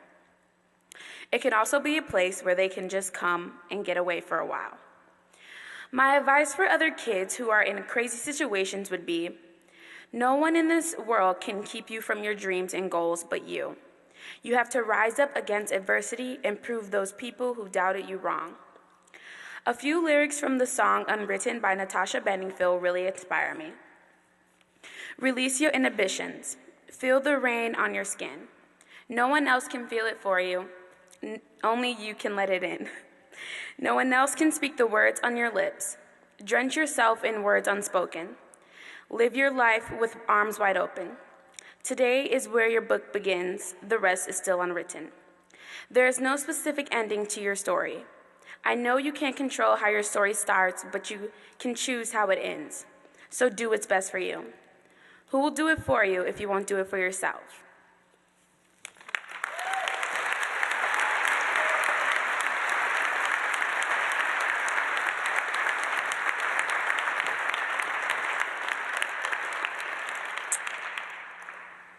And I think I did it a little backwards, but I will say, on behalf of Children's Defense Fund Minnesota and the sponsor of tonight's event, Shamaria, I am pleased to present you with the 2016 Beat the Odds Award and a $5,000 scholarship. Congratulations.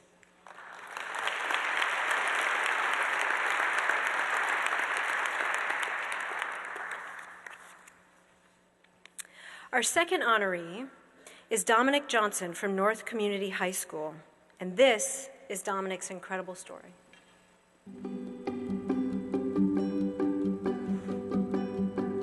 Well, my name is Dominic Joseph Johnson, and I go to North High.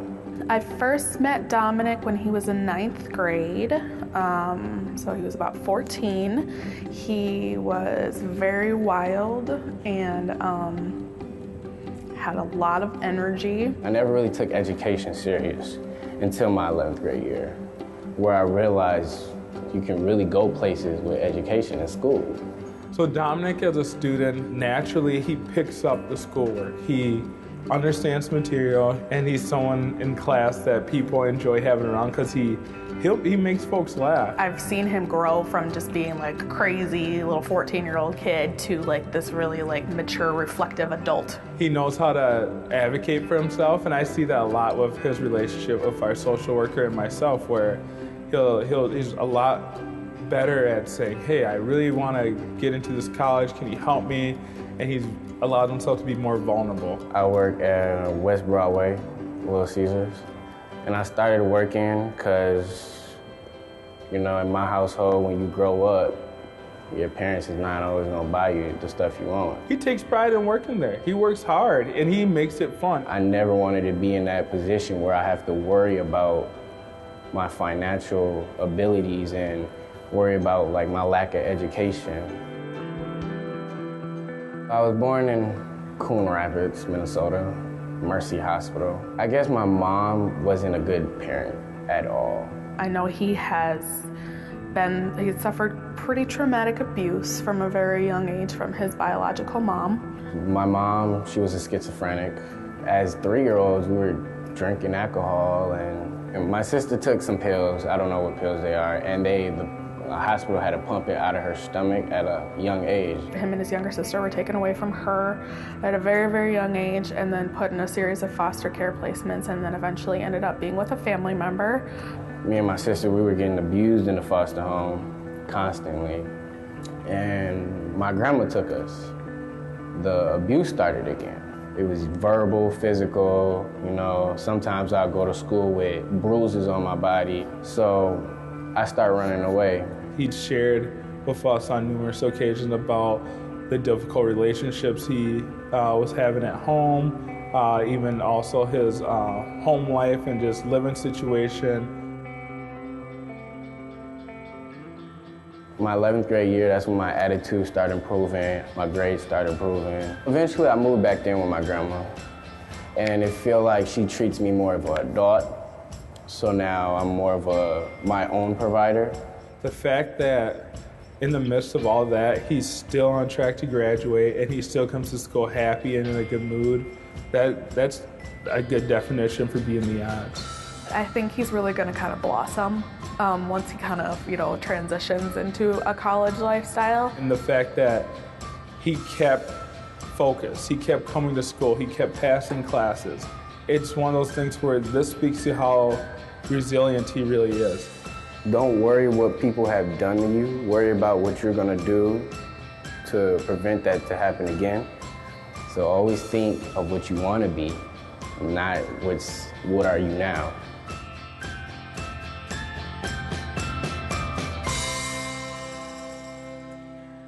Please welcome Dominic Johnson. I hope you learn to make it on your own. And if you know yourself, just know you'll never be alone. I hope that you get everything you want and that you chose. I hope that it's the realest thing that you ever know. Hope you get the pretty girls, as pretty as everything. $1 million careers, $500,000 dreams. And when you get it all, just remember one thing. So Dominic, on behalf of Children's Defense Fund Minnesota and the sponsor of tonight's event, I am pleased to present you with the 2016 Beat the Odds Award and a $5,000 scholarship. Congratulations.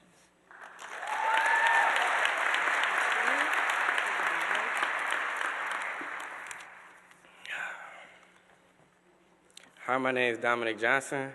I attend North High School in Minneapolis. I would like to say thank you to my family and especially my younger sister. Also, I want to say thank you to my nominator, Kate Anderson, and my school staff who also always supported me, Andrew Bloomquist, Tina Schaefer, Tom Lockemeyer, and Derek Francis.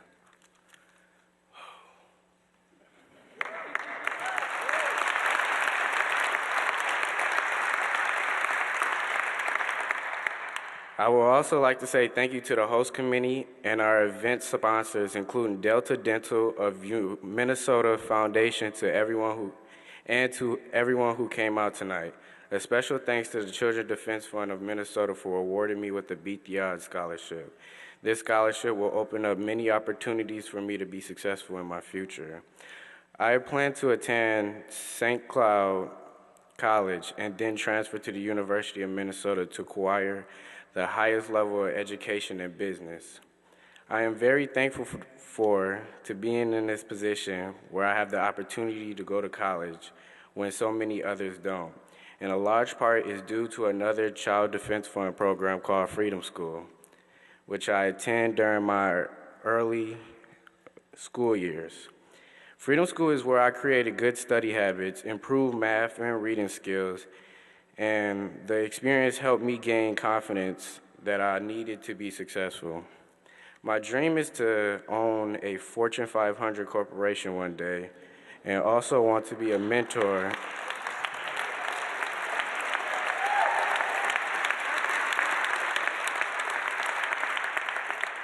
I also want to be a mentor and help others with the same vision that I have and get where they want to be. My advice for other kids or people who are struggling is don't be satisfied with less. Never settle for what you got. Keep grinding, keep fighting no matter what. Thank you again and have a nice evening.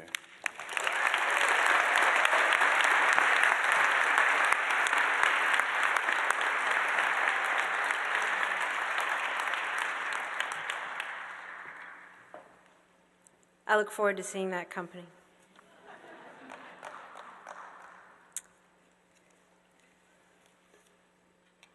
Our third honoree is Hennessy Carlbaum from Dakota Prep. So now let's listen to this incredible young woman's story.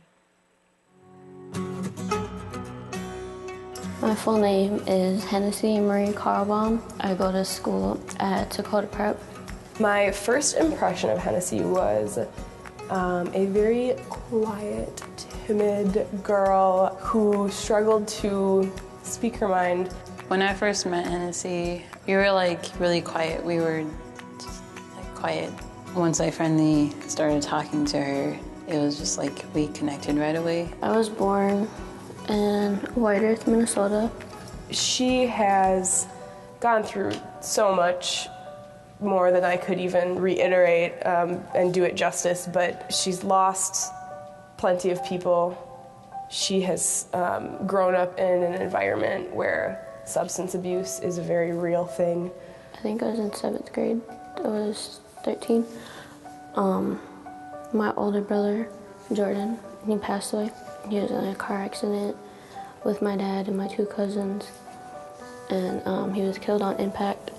After that, I stopped going to school. I wouldn't even go outside and do anything. I would just stay inside all day and stay in my room. I kind of isolated myself from everybody after that. I tried going to like a big public high school, but my anxiety was really, really bad. So that's when I started going to Dakota Prep. It's a really small school. I think that the biggest challenge she has faced is the lack of resources she's had for her mental health. All teenagers struggle with mental health, but these kids, and Hennessy specifically, you know, has faced trauma. I'm learning coping skills, how to cope with my anger, how to cope with my stress, my depression, and lowering my self-harm levels and my depression levels. I feel like counseling really helps me a lot. Outside of school, I'm in weightlifting and boxing. We love boxing. We're like really active. We love to joke around. I feel like it helps me a lot with my depression, my anxiety. Like, I let a lot of my stress and stuff out when I go there. She has gained a ton of confidence. Winning this scholarship was a huge win for her, just giving her confidence and motivation to keep pushing on, to keep graduating. Now I'm on track to graduate early. In college, I want to go for law enforcement. She has a dream to be a law enforcement officer. And first of all, that profession does not have enough women in it. So that's amazing that she even wants to do it. You're the only person who, you know your strengths and weaknesses, and you should use your strengths to your advantages, because there's a lot of things you can do if you really set your mind to it and you really work for it. Everyone deserves a chance to pursue their dreams, and that's what I try to do for my students. I think really anything's possible if you really want something. You gotta try your hardest to get it. If you fail, you know, you can always try again. It's not like if you fail, you can never do it again. It is something you gotta work for, a work in progress, and it's really worth it in the end.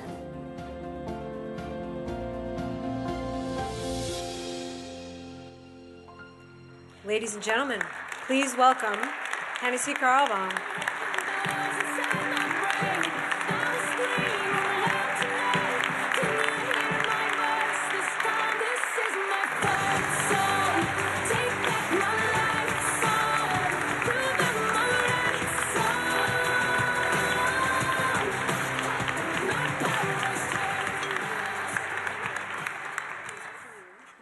And on behalf of the Children's Defense Fund Hennessy, the Children's Defense Fund Minnesota, and the sponsor of tonight's events, I am pleased to present you with the 2016 Beat the Odds Award and a $5,000 scholarship.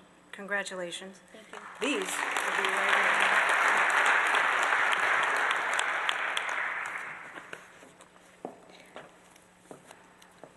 here. Good evening. I'm so grateful to be here tonight with my fellow honorees and everyone who came to support us.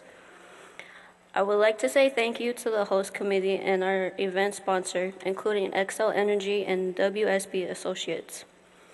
I want to say thank you to my nominator, Thomas Linetti. If it wasn't for his encouragement and faith in me, I wouldn't have been awarded this scholarship. Also, would like to say thank you to my best friend, Leanne, for being my backbone and helping me through my struggles. Also, my teachers, Chris, Christy, and Toby, whose encouraging words and kind guidance helped me through my worst times.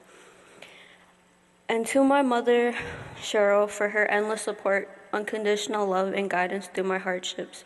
She is my biggest motivator and the main person I'm striving for. I love you so much, Mom. I am going into the Minnesota National Guard. I go to boot camp this summer out in South Carolina for 12 weeks. Then I go to my training to be part of the military police, where my training will be 13 weeks.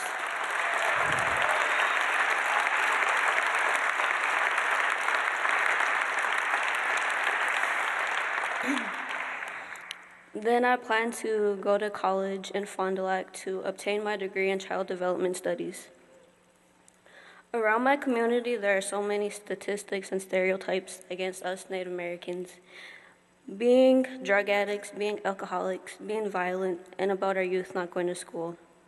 I want to prove to everyone that we are so much more than that, and there are a lot of us teenagers and some youth who are really positive role models for our young ones. I know multiple people around that have achieved so many great things. Not a lot of people see the positive side. They always want to bring up the negative. So my dream is to help my community and any youth face difficulties in their lives. I want everyone to see what great things we can do in the better side of our community.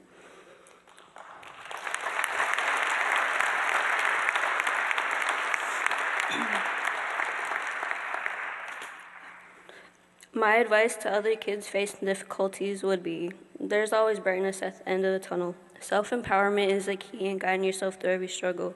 Use your strengths to your advantage and make the best out of every situation. When I'm mad or upset, I like to write poetry. I have a poem I wrote that describes my struggles. And here's my poem. I'm at a point in my life where everything's coming together, but falling apart. I'm losing my battle with depression, hiding in the dark. Looking for light, yet it seems so far, especially when mending a broken heart. I smile to keep saying, yet no one knows I'm slowly going insane. Trying to numb the pain by hiding in the rain. They say time heals all wounds. If that's true, when will this hurt go away? Will this hurt ever go away? I ask myself this every day. So I take what they say, 'cause life is a game I'm willing to play. And finally, I would like to say thank you to the Children's Defense Fund for providing me and my honorees with this scholarship and giving us the opportunity to get our head start towards our career. Thank you all and have a good night.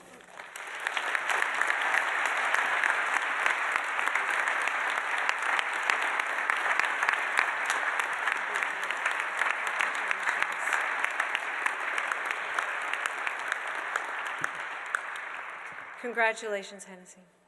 Thank you. Now, our fourth honoree is Sebastian Lanalong from Southwest High School. Let's hear Sebastian's story.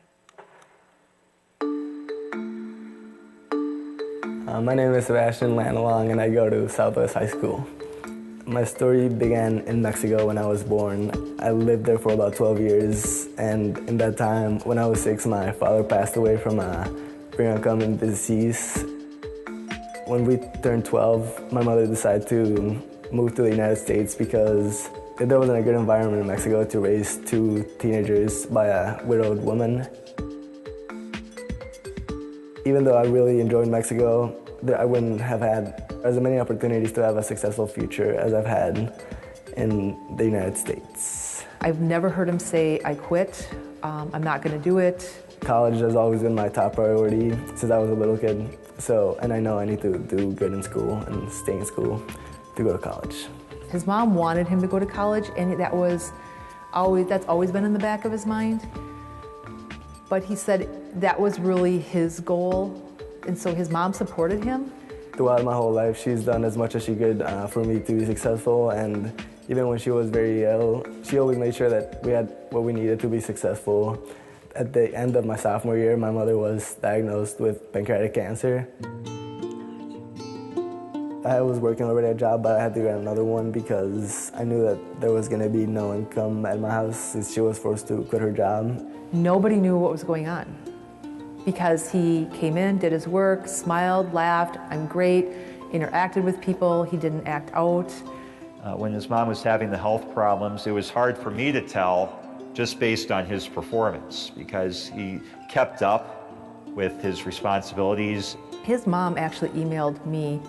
Her treatment was not going well, and she was trying to spend as much quality time with her sons as she could. And so I just said, absolutely, we'll take care of whatever has to be taken care of. I'll meet with the other teachers if we need to, but you need to spend this time with your kids. She passed away this summer in July. Yeah. I think it was a relief for me because even though I was losing one of the most important people in my life, I wouldn't have to see her suffer anymore. He's amazingly resilient. No matter what has been thrown at him, he has just never wavered in anything. Well, being able to overcome this big challenge has made me feel like I need to keep going until I reach success because there's no point in overcoming such a big obstacle and then giving up. He's just a very well-rounded student, a very knowledgeable person, a trustworthy person who is compassionate towards others. I think he'll attract other good people around him. I hope to travel around the world and serve people. I think it's important to help people because I know without all the help that I've received, I wouldn't be where I am. I don't know if I would even be going to college. She wanted him safe. She wanted him to take advantage of opportunities, to have those opportunities. And I think if she knew that he was doing that, if that he was working as hard as he is, I think that she would be very proud of him. I knew that all that my mother wanted for me was to succeed because I want to do what she wants. I want to keep her legacy going. Please welcome Sebastian Lanelong.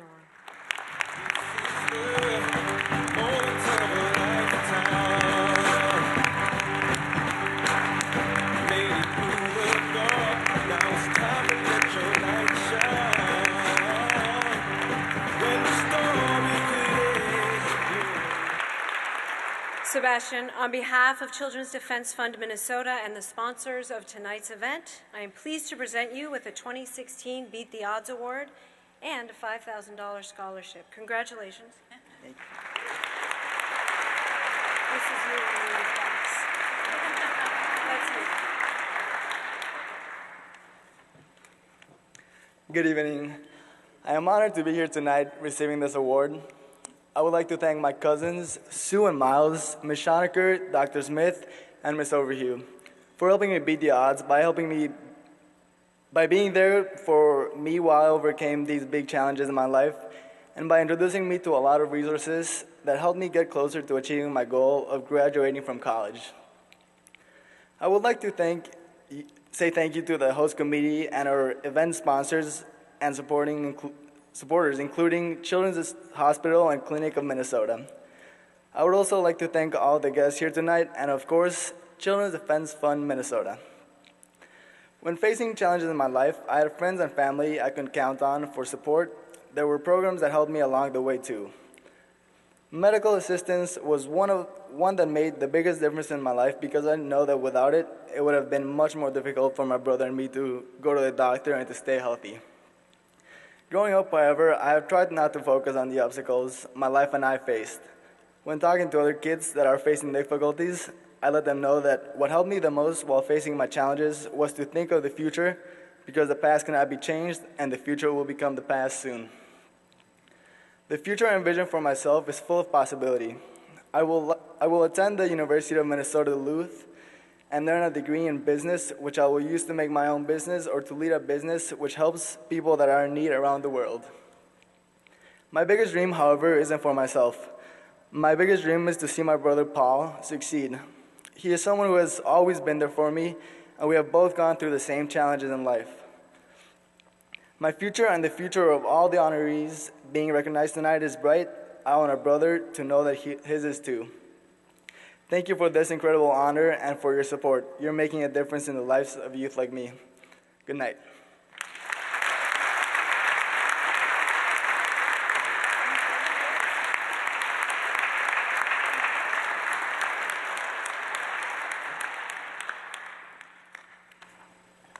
Is there anyone here who is unmoved by the stories you've been hearing so far? If you are, we should talk afterwards. Our final honoree from Minneapolis tonight is Christopher Oquist from Roosevelt High School. Here is Christopher's story.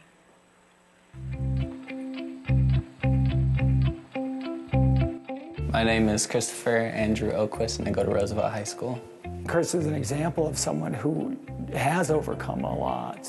He's done a phenomenal job of really striving and being successful. When people think of Chris Oquist, the one thing that comes to mind is that he's an exceptional debater. He's involved in the debate team. After my first tournament, I started to learn so much. I just started to see like a whole new thing and like a lot of different people that weren't at my school. Chris is a really, really amazing deep thinker. That's what's going to carry him forward in the future. He's a middle school debate coach, which that tells you a lot about the kid itself. It's his way of just understanding all that debate has offered him and wanting to give that back. I am Anishinaabe from Grand Portage Reservation in Minnesota. My biological parents, they weren't married. My mom dropped out, and then my dad became in and out of jail. And so I was taken away from her when I was 4 and put into St. Joe's home here in Minneapolis. So we were adopted later that summer into the family that I'm with now, and so I've lived with them ever since. I think one thing he struggled with is this identity piece, being Native American. I think for the fear of perpetuating stereotypes and being thought of one way, he wanted to go above and beyond. I go to debate tournaments with a lot of preppy kids from the suburbs with a lot of money, mostly white. And so it's just really weird for me to try to fit in there because they just kind of look at me like as if I don't exist, so they don't really talk to me too much. He sort of became the poster child for Roosevelt High School, sort of like this model minority student. And I think it took him a while to come to understand that that's how he was perceived. And I think to him that was troubling. I don't try to think about too much of what people really look at me, how they see me. I had to just stay true to who I was, and I had to just find my own passions and what I liked and make sure that I surrounded myself with that.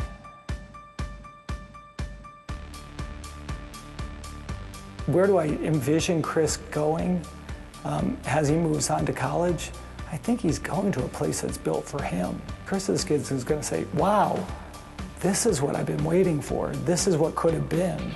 I think he's going to come back to serve his community and really try to help other people with some of the same issues that he went through. And once I started to learn what social workers do with youth, I kind of found out that that's probably the best thing for me. What I'm seeing with kids who are my own age, dropping out of high school, making these poor decisions and things like that, is that it's the youth that really need to be looked at. What I like to accomplish is something that I do on a daily. It's just making other people happy, And that just kind of gives me happiness. Any great story, any great triumph happens through little actions.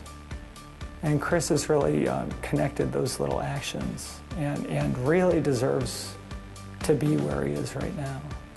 The one big takeaway from Chris's story is that you get to decide who you are. I feel like he made a conscious decision about who he wanted to be. Waking up, I'm already grateful that I'm, alive and ready to do something new today. No one can really force you to change unless you really allow them to. And even that's hard to do. The only person that's really in control of what goes around or who's around you is yourself.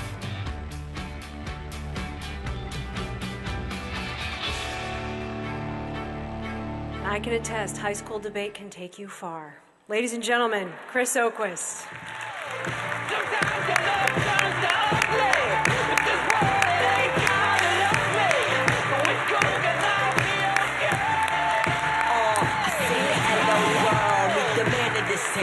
The man of the hour, I'm usually late on my entry. I'm well with the week, cause trust you won't wanna miss me. I'm not destined for greatness, you could never convince me that I'm not from the bottom. I grew up so when I rise to the top, I'ma tell you I told. So I'ma have the world sick like I'm the comic holder when Brian made the call to tell you.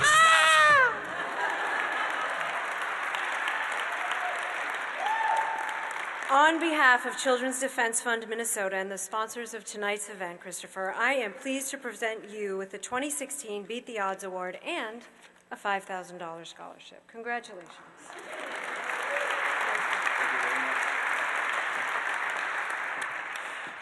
Bonjour, Bawe Witan Indigenous Kaj, Makwa Indo Dam, Gitchi Nigamang Unjaba, Mikwetch Gitchiaya. Hello, I'm Christopher Oquist. I am Bear Clan. I am enrolled at Grand Portage Reservation. I also have another native name. That's Bawe Witan. It means the voice we hear. So obviously you're hearing my voice right now, which is good. I want to thank Children's Defense Fund for the scholarship. and also for giving me this opportunity to have this microphone in front of my face. This is pretty awesome. Having the numerous cameras to make that awesome video and to be on KARE 11 to share my story, that's been a positive experience. I also want to thank our host committee and our event sponsors, Thomas Reuter and Associated Financial Group. There's many people around here. I see so many beautiful faces. And one of the questions that I really keep pondering is, who are you people? But then again, it's just it doesn't matter, because you're here to figure out who I am. And to be honest, I'm still trying to figure out who I am, because there's always going to be something that influences me on who I want to be. So therefore, I am going to give a big shout out to people who have really affected my life. My mother cannot be here tonight. She is pregnant and having another kid. And I have 6 siblings, so that's 8 of us. But I do want to recognize my father, who is sitting at the table over there. He has been a big inspiration on my life. He does MMA, self-discipline. He taught me at a young age how to self-discipline myself so that I am able to have a good head on my shoulders so that I can persevere, but also try to work when I am mad at myself or mad at others, having that self-discipline to hold myself back from being outrageous and making sure I make a good decision. He has also helped me with my schooling. Math is hard, people. A lot of you know that. And that man right there, I don't know how he does it, but he does. And I can't thank him enough for that. He has really helped me a lot trying to understand who I am as a person and what I want to be and what I want to do. And as you saw in the video, he took me in at 4 years old. I said in the video I wanted to be a social worker. But after the video was done, I started to reflect. And I kind of understood that social work is great, but they do have to respond to someone. That lawyer who's trying to make sure to argue and give them the full needs that social worker wants for the child. So therefore, I hope to go to Augsburg College in the fall so that I can become a lawyer and hopefully working in family court, trying to help those children in need.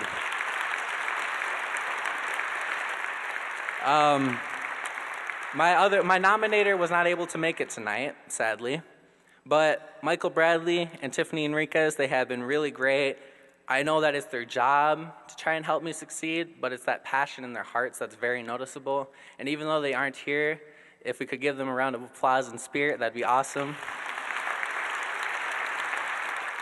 Also, a big shout out to a teacher who couldn't make it. He was also in the video, Ahmed Amin. He has helped me try to understand my surroundings, try to understand who I am as a person, and to make sure that I know these odds that are going to be put against me because of my color, the color of my skin, but also because of just how people are going to perceive me. Another person, and to be honest, I can't remember his name for the life of me, but not because, it did matter what his name was, but it's more about what he taught me. And this man is actually here right now, and I didn't expect to see him today. That man is this police officer right here. I was in Minneapolis Police mentoring program. I met many people who gave speeches to wake up, notice the things around you, try to understand how you're going to interact with those odds that are placed against you. Since high school, I've always been thinking that. How am I going to overcome these odds? So to those who are still trying to overcome their odds, remember that there are many ways to interact with them. I'll give you 3, for example. 1, you can give up. 2, you can overthink and make that problem way bigger than it really was. Or 3, slowly consume that idea of success. Slowly find your pace to work efficiently and to make sure you don't give up along the way. To fully explore option 3, might I recommend to you is to find a support system. That could be you, friends, or family, for they will always find a way to assist you through your struggles. They will be the ones to give you new angles, new perspectives, in which you can base new alternatives or plans of actions. If you are to battle your odds, do not forget that it is a point without return. Stop, breathe, continue. Stop, close your eyes. Imagine, continue. Stop, don't stop. Why would you stop? Breathe, continue, keep going.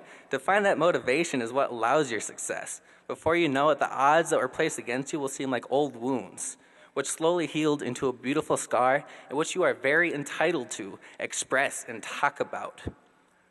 Just like in life, there's good and bad, but not everything in life is even. There's always going to be odds no matter what. Different odds will always be placed upon you. It's up to you to find out why it's important to fight them and try to overcome. Thank you all, and enjoy your evening.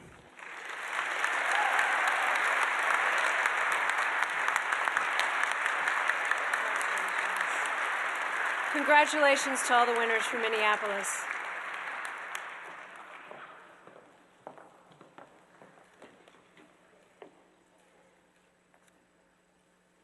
I made the mistake of asking Chris last week what he was going to do with his life.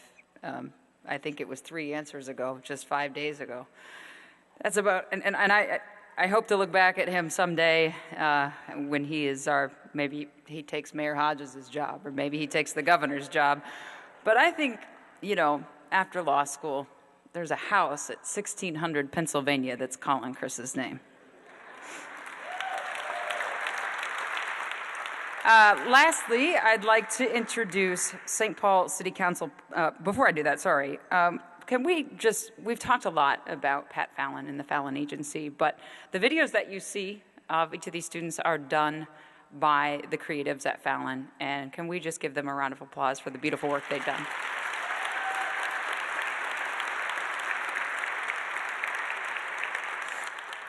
And on that note, I'd like to introduce St. Paul City Council President Russ Stark.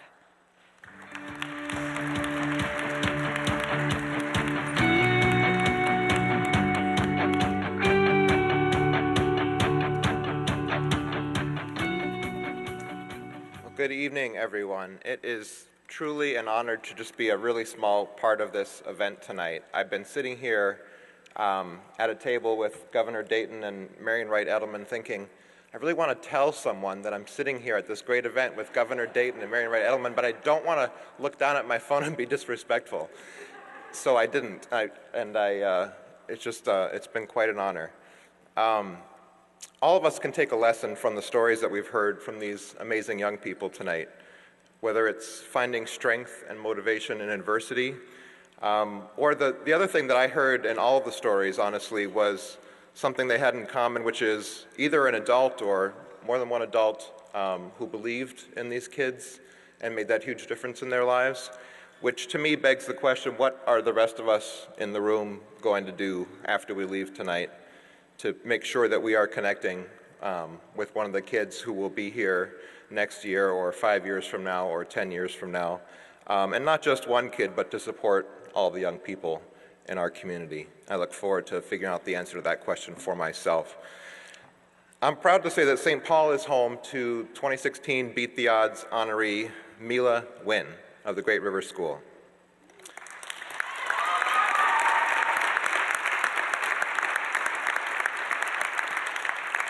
Mila, your city is extremely proud of you. And while this is your night, we in St. Paul have one request for you moving forward. After college, think about coming back to St. Paul and helping make our city a place where the next Mila Wynn can thrive.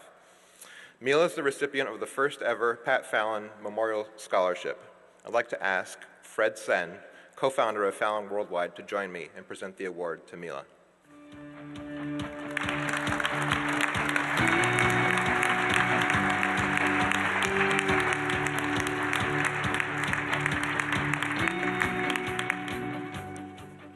Good evening. Marian gave a wonderful tribute to Pat and what he's done. And I want to give you a little perspective on Pat's first trip to Washington. When he came back, he said, I went out there to tell Mrs. Edelman that because we're a Minnesota firm, we won't be able to work with her. And I ended up agreeing to be her advertising agency for free.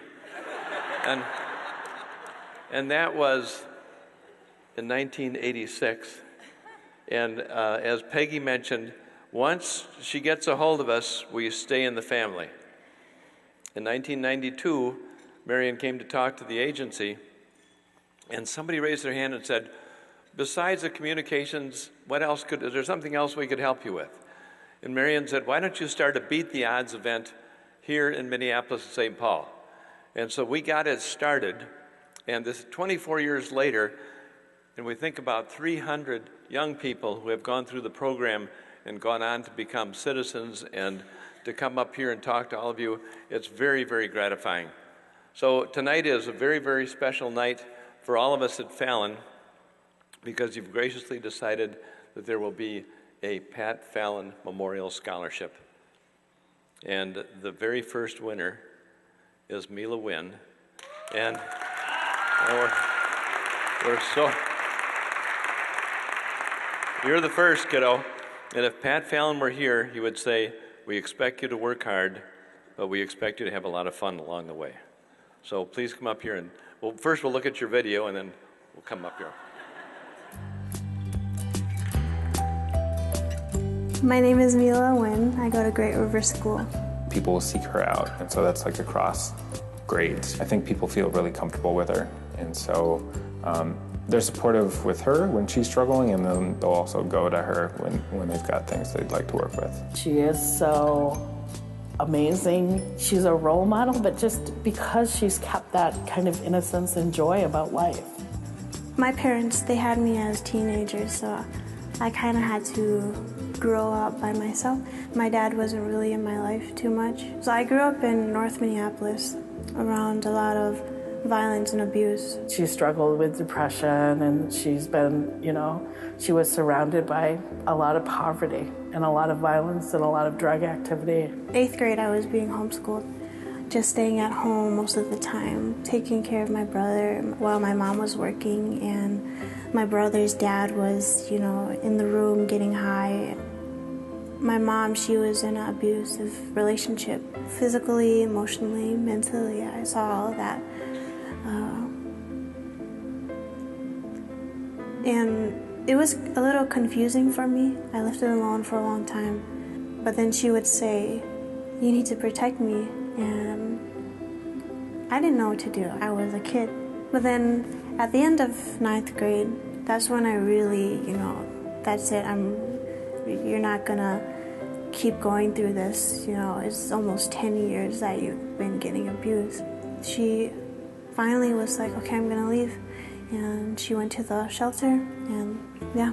We spend a lot of time sometimes as educators feeling sorry for kids. And I think one of the things we need to do for them is show them their own power. I work with a lot of kids. I was one of the co-founders of the Hawthorne Youth Farm. I helped start it.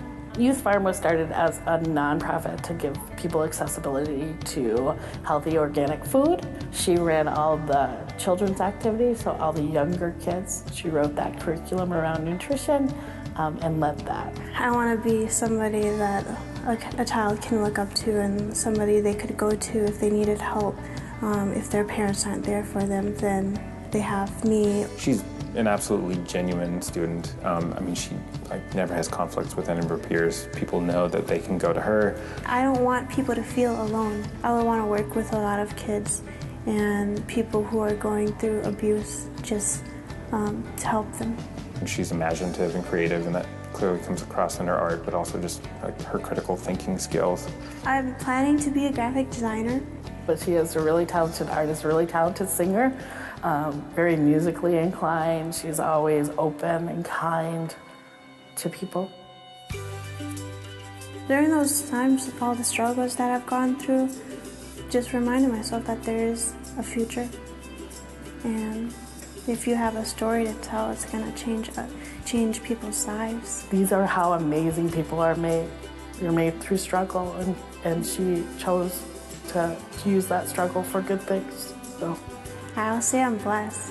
When kids, when they're feeling hopeless or thinking that there's no good future for them, that's a lie. That you can change your future, and you don't have to live the lifestyle you grew up in.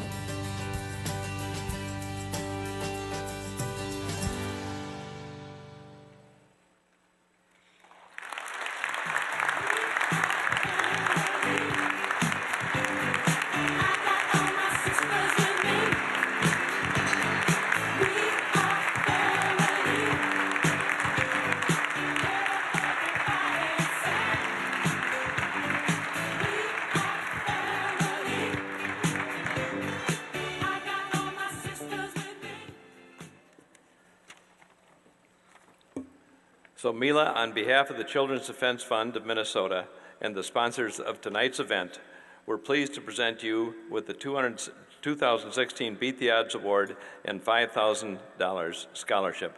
First ever Pat Fallon Memorial Scholarship for people who are interested in joining the creative and arts community.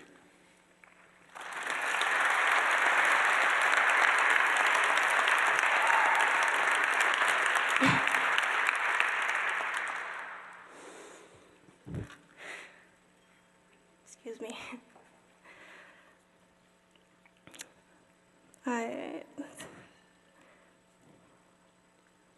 I'd like to thank my God and my Lord, Lord and Savior Jesus Christ.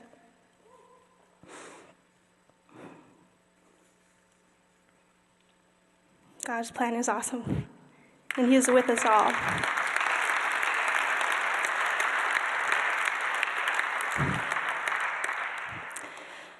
All right. Good evening. I would like to start off by thanking my nominator, Teresa, for believing in me and helping me throughout the school year with hours of college applications, tears, and laughter. I would also like to thank my family members and close friends who have supported me through tough times and who make sure I stay on top of my schoolwork, pushing me to beat the odds. Thank you to the host committee and our event sponsors, including Fallon. Everybody at my table, I'm so blessed that you're here, and I love you all. I'm so grateful that you're here to support me. So, last but not least, I want to honor and give thanks to the Children's Defense Fund Minnesota for selecting me to receive the Beat the Odds scholarship that will make my life easier. I'm going to attend the University of Minnesota Duluth for fall 2016 in the graphic design department. After graduation, I want to be someone who can help others to succeed and overcome life challenges. I plan on using my career skills to create designs to impact single moms who are dealing with domestic abuse in communities in poverty. I've thought too about opening a smoothie shop. Amanda, you know, as a side business to help people who want to change to a healthier lifestyle.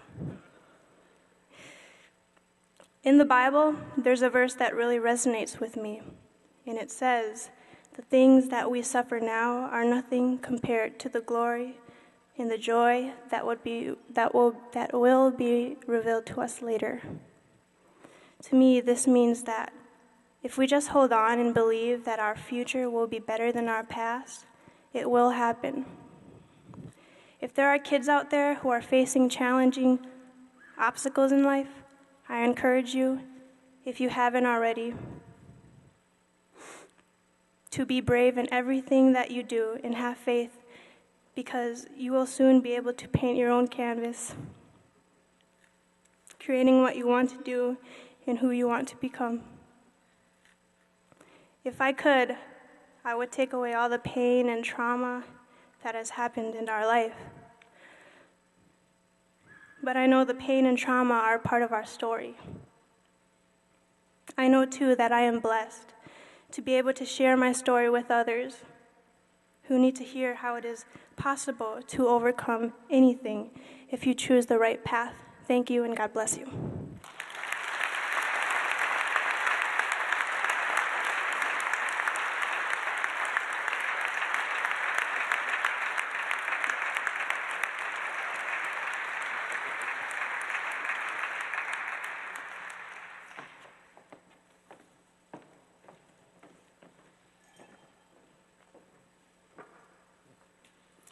Wow.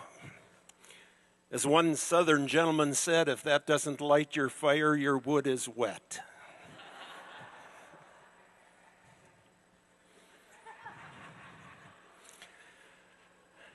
I've heard that there are three kinds of people. People who watch things happen, people who make things happen, and people who wonder what happened. This is truly an organization that makes things happen. I commend you for what you've done. You're embarking on your 24th year of honoring people like the quality of which you've just seen. You're entering your 3rd decade of service to the community. You're trying to make life better for not only these students, but many students to come. I was a math teacher, but I'm retired, but I think I can do the math. And if the scholarships have been anything equal to what you have just been giving tonight, it equals almost $500,000 over the time period that you have put in. When you use the entrance amounts of the 2015-2016 college public schools, this will still be just a niche, just a little corner of what the tuition would be of nearly $25,000. At a private school, it's about twice that. The hope of this organization is that someday they could actually up that scholarship from $5,000 to $10,000. And you can see why. This is truly, truly making a huge impact in many lives and making brighter futures. Mila said in the video to others, you can change your future. Now I turn to you and I say, you can change several people's future by giving tonight. What I'm going to ask you to do now in the second part of my part of the program would be to open your hearts and your wallets and get out your bid cards again. And we're going to have 6 levels tonight. We want to make it doable for everybody in the room. We would like to start at a level of $2,500. Now that amount of money is half of a scholarship if they continue at $5,000. It is also the tech support for the website that serves about 30,000 people and about, 30,000 families and about over 100,000 people. Now, that's the kind of framework we're talking about. Now it's your turn. $2,500, raise your bid card if you would be so kind as to participate at that level. $2,500. I see one right over there. It's bid number 46. Let's hear it for her. Let's hear it for her. Yes. Yes. Somebody else. 2,500. 25. 2,500. 25. I have a spotlight in my face, but I can take a good look. All right. Thank you. Let's go to $1,000. 1,000. Do I see 1,000? Yes, right here, number 44, $1,000. Thank you. That's 4-4. Thank you. Anybody else at $1,000? 1,000. 1,000? Yes, 180. That's 180. Thank you, ma'am. Thank you, thank you, thank you. Anyone else at $1,000?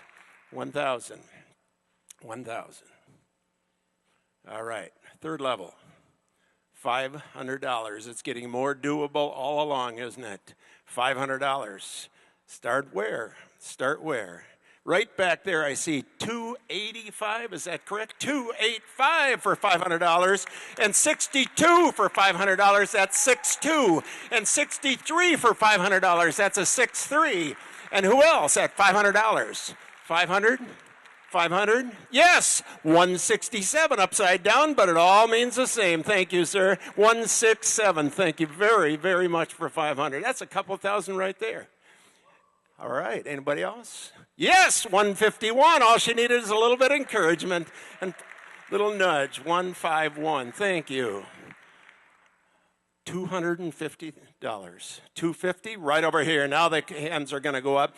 305. Thank you, ma'am. That's 305. And 54. That's 54. Thank you. And 23. That's 23. And 113. That's 113. And 213. That's 213. And who's next? Right over here, right over here. Yes, 283, that's 283. And 193, that's 193. Young man, I want to thank you. You've been very participatory tonight in those live auction items too. Way to go. All right, who else? At 250, over there, 91. Thank you, 91. Thank you. And 16, that's 16. Thank you. At 250, anybody else over here? 250. 250. Yes, thank you, sir. 92, that's 9-2 at 250. And who else? Who else?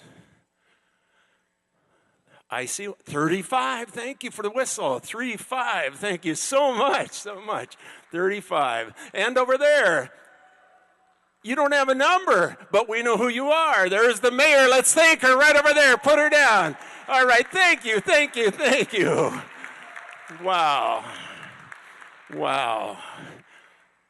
And the fifth level, $100, similar to your ticket for tonight. Now the hands are going up. 405, that's 405, and 120, that's 120, and 302, that's 302, and 116, that's 116, and 288, that's 288, and 148, that's 148, and 118, that's 118, thank you, and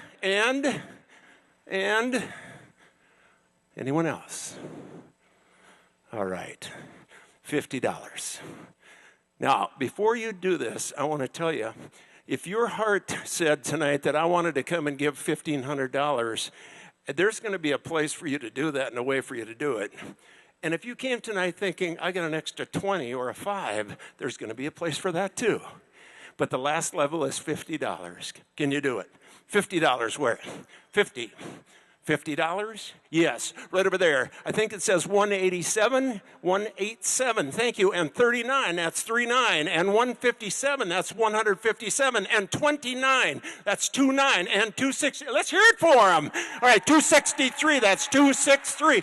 And 37, that's 37. And 240, that's 240. And 185, that's 185. And 286, yes, this guy came alive. That's 286. And 102, that's 102. And 122, that's 122. 404, that's 404. And 1717. Did I miss anybody? Yes, 95 back there, 95. Anybody else at $50?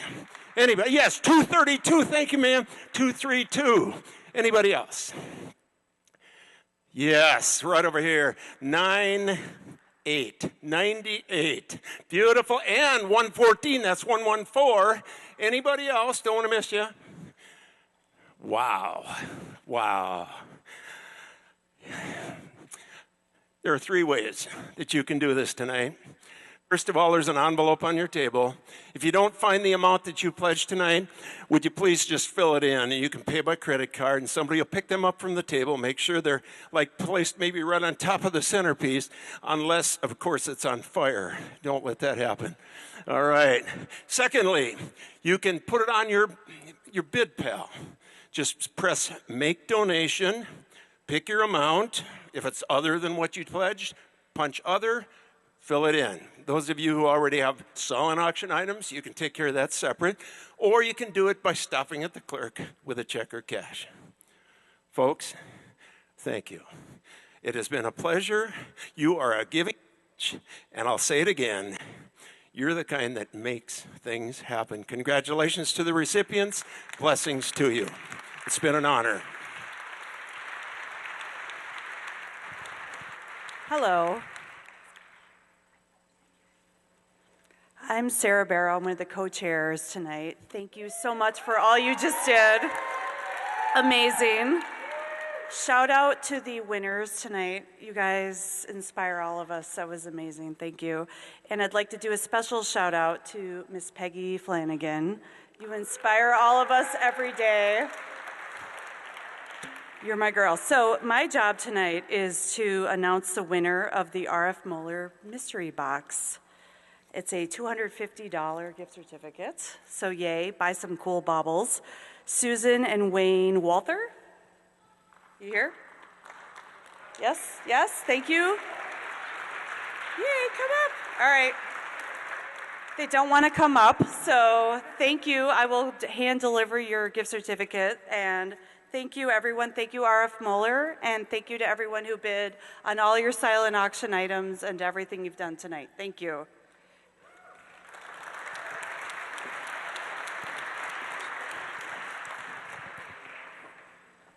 I'm embarrassed. I thought my part was done, but I forgot to thank the generous supporters, the Barrows, for the live auction item tonight. That is Sarah Barrow and Mark Hesty. And then also for James Bremer. We did not mean to ignore you, forget you. Bless your heart. Let's hear it again for those donors along with the Minnesota Twins. Thank you.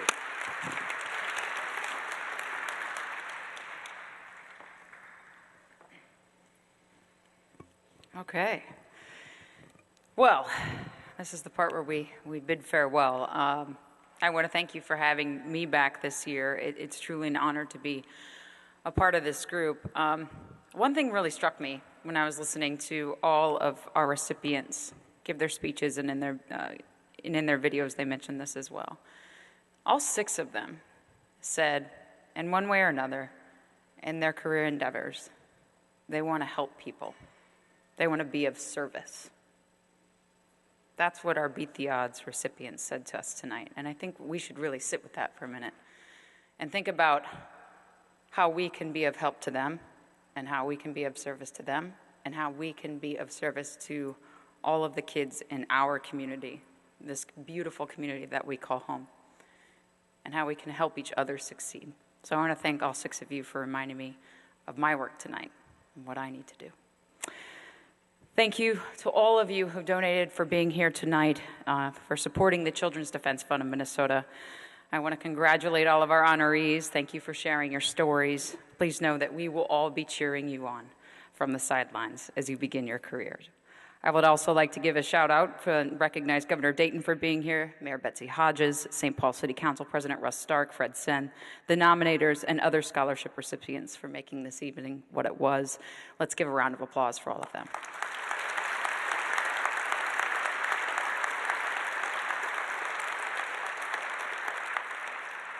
As always, we wouldn't be here without the work of Marian Wright Edelman. Thank you so much.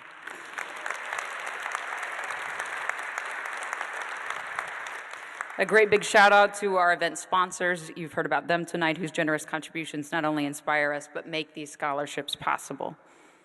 And finally, a very special thank you to Pat Fallon,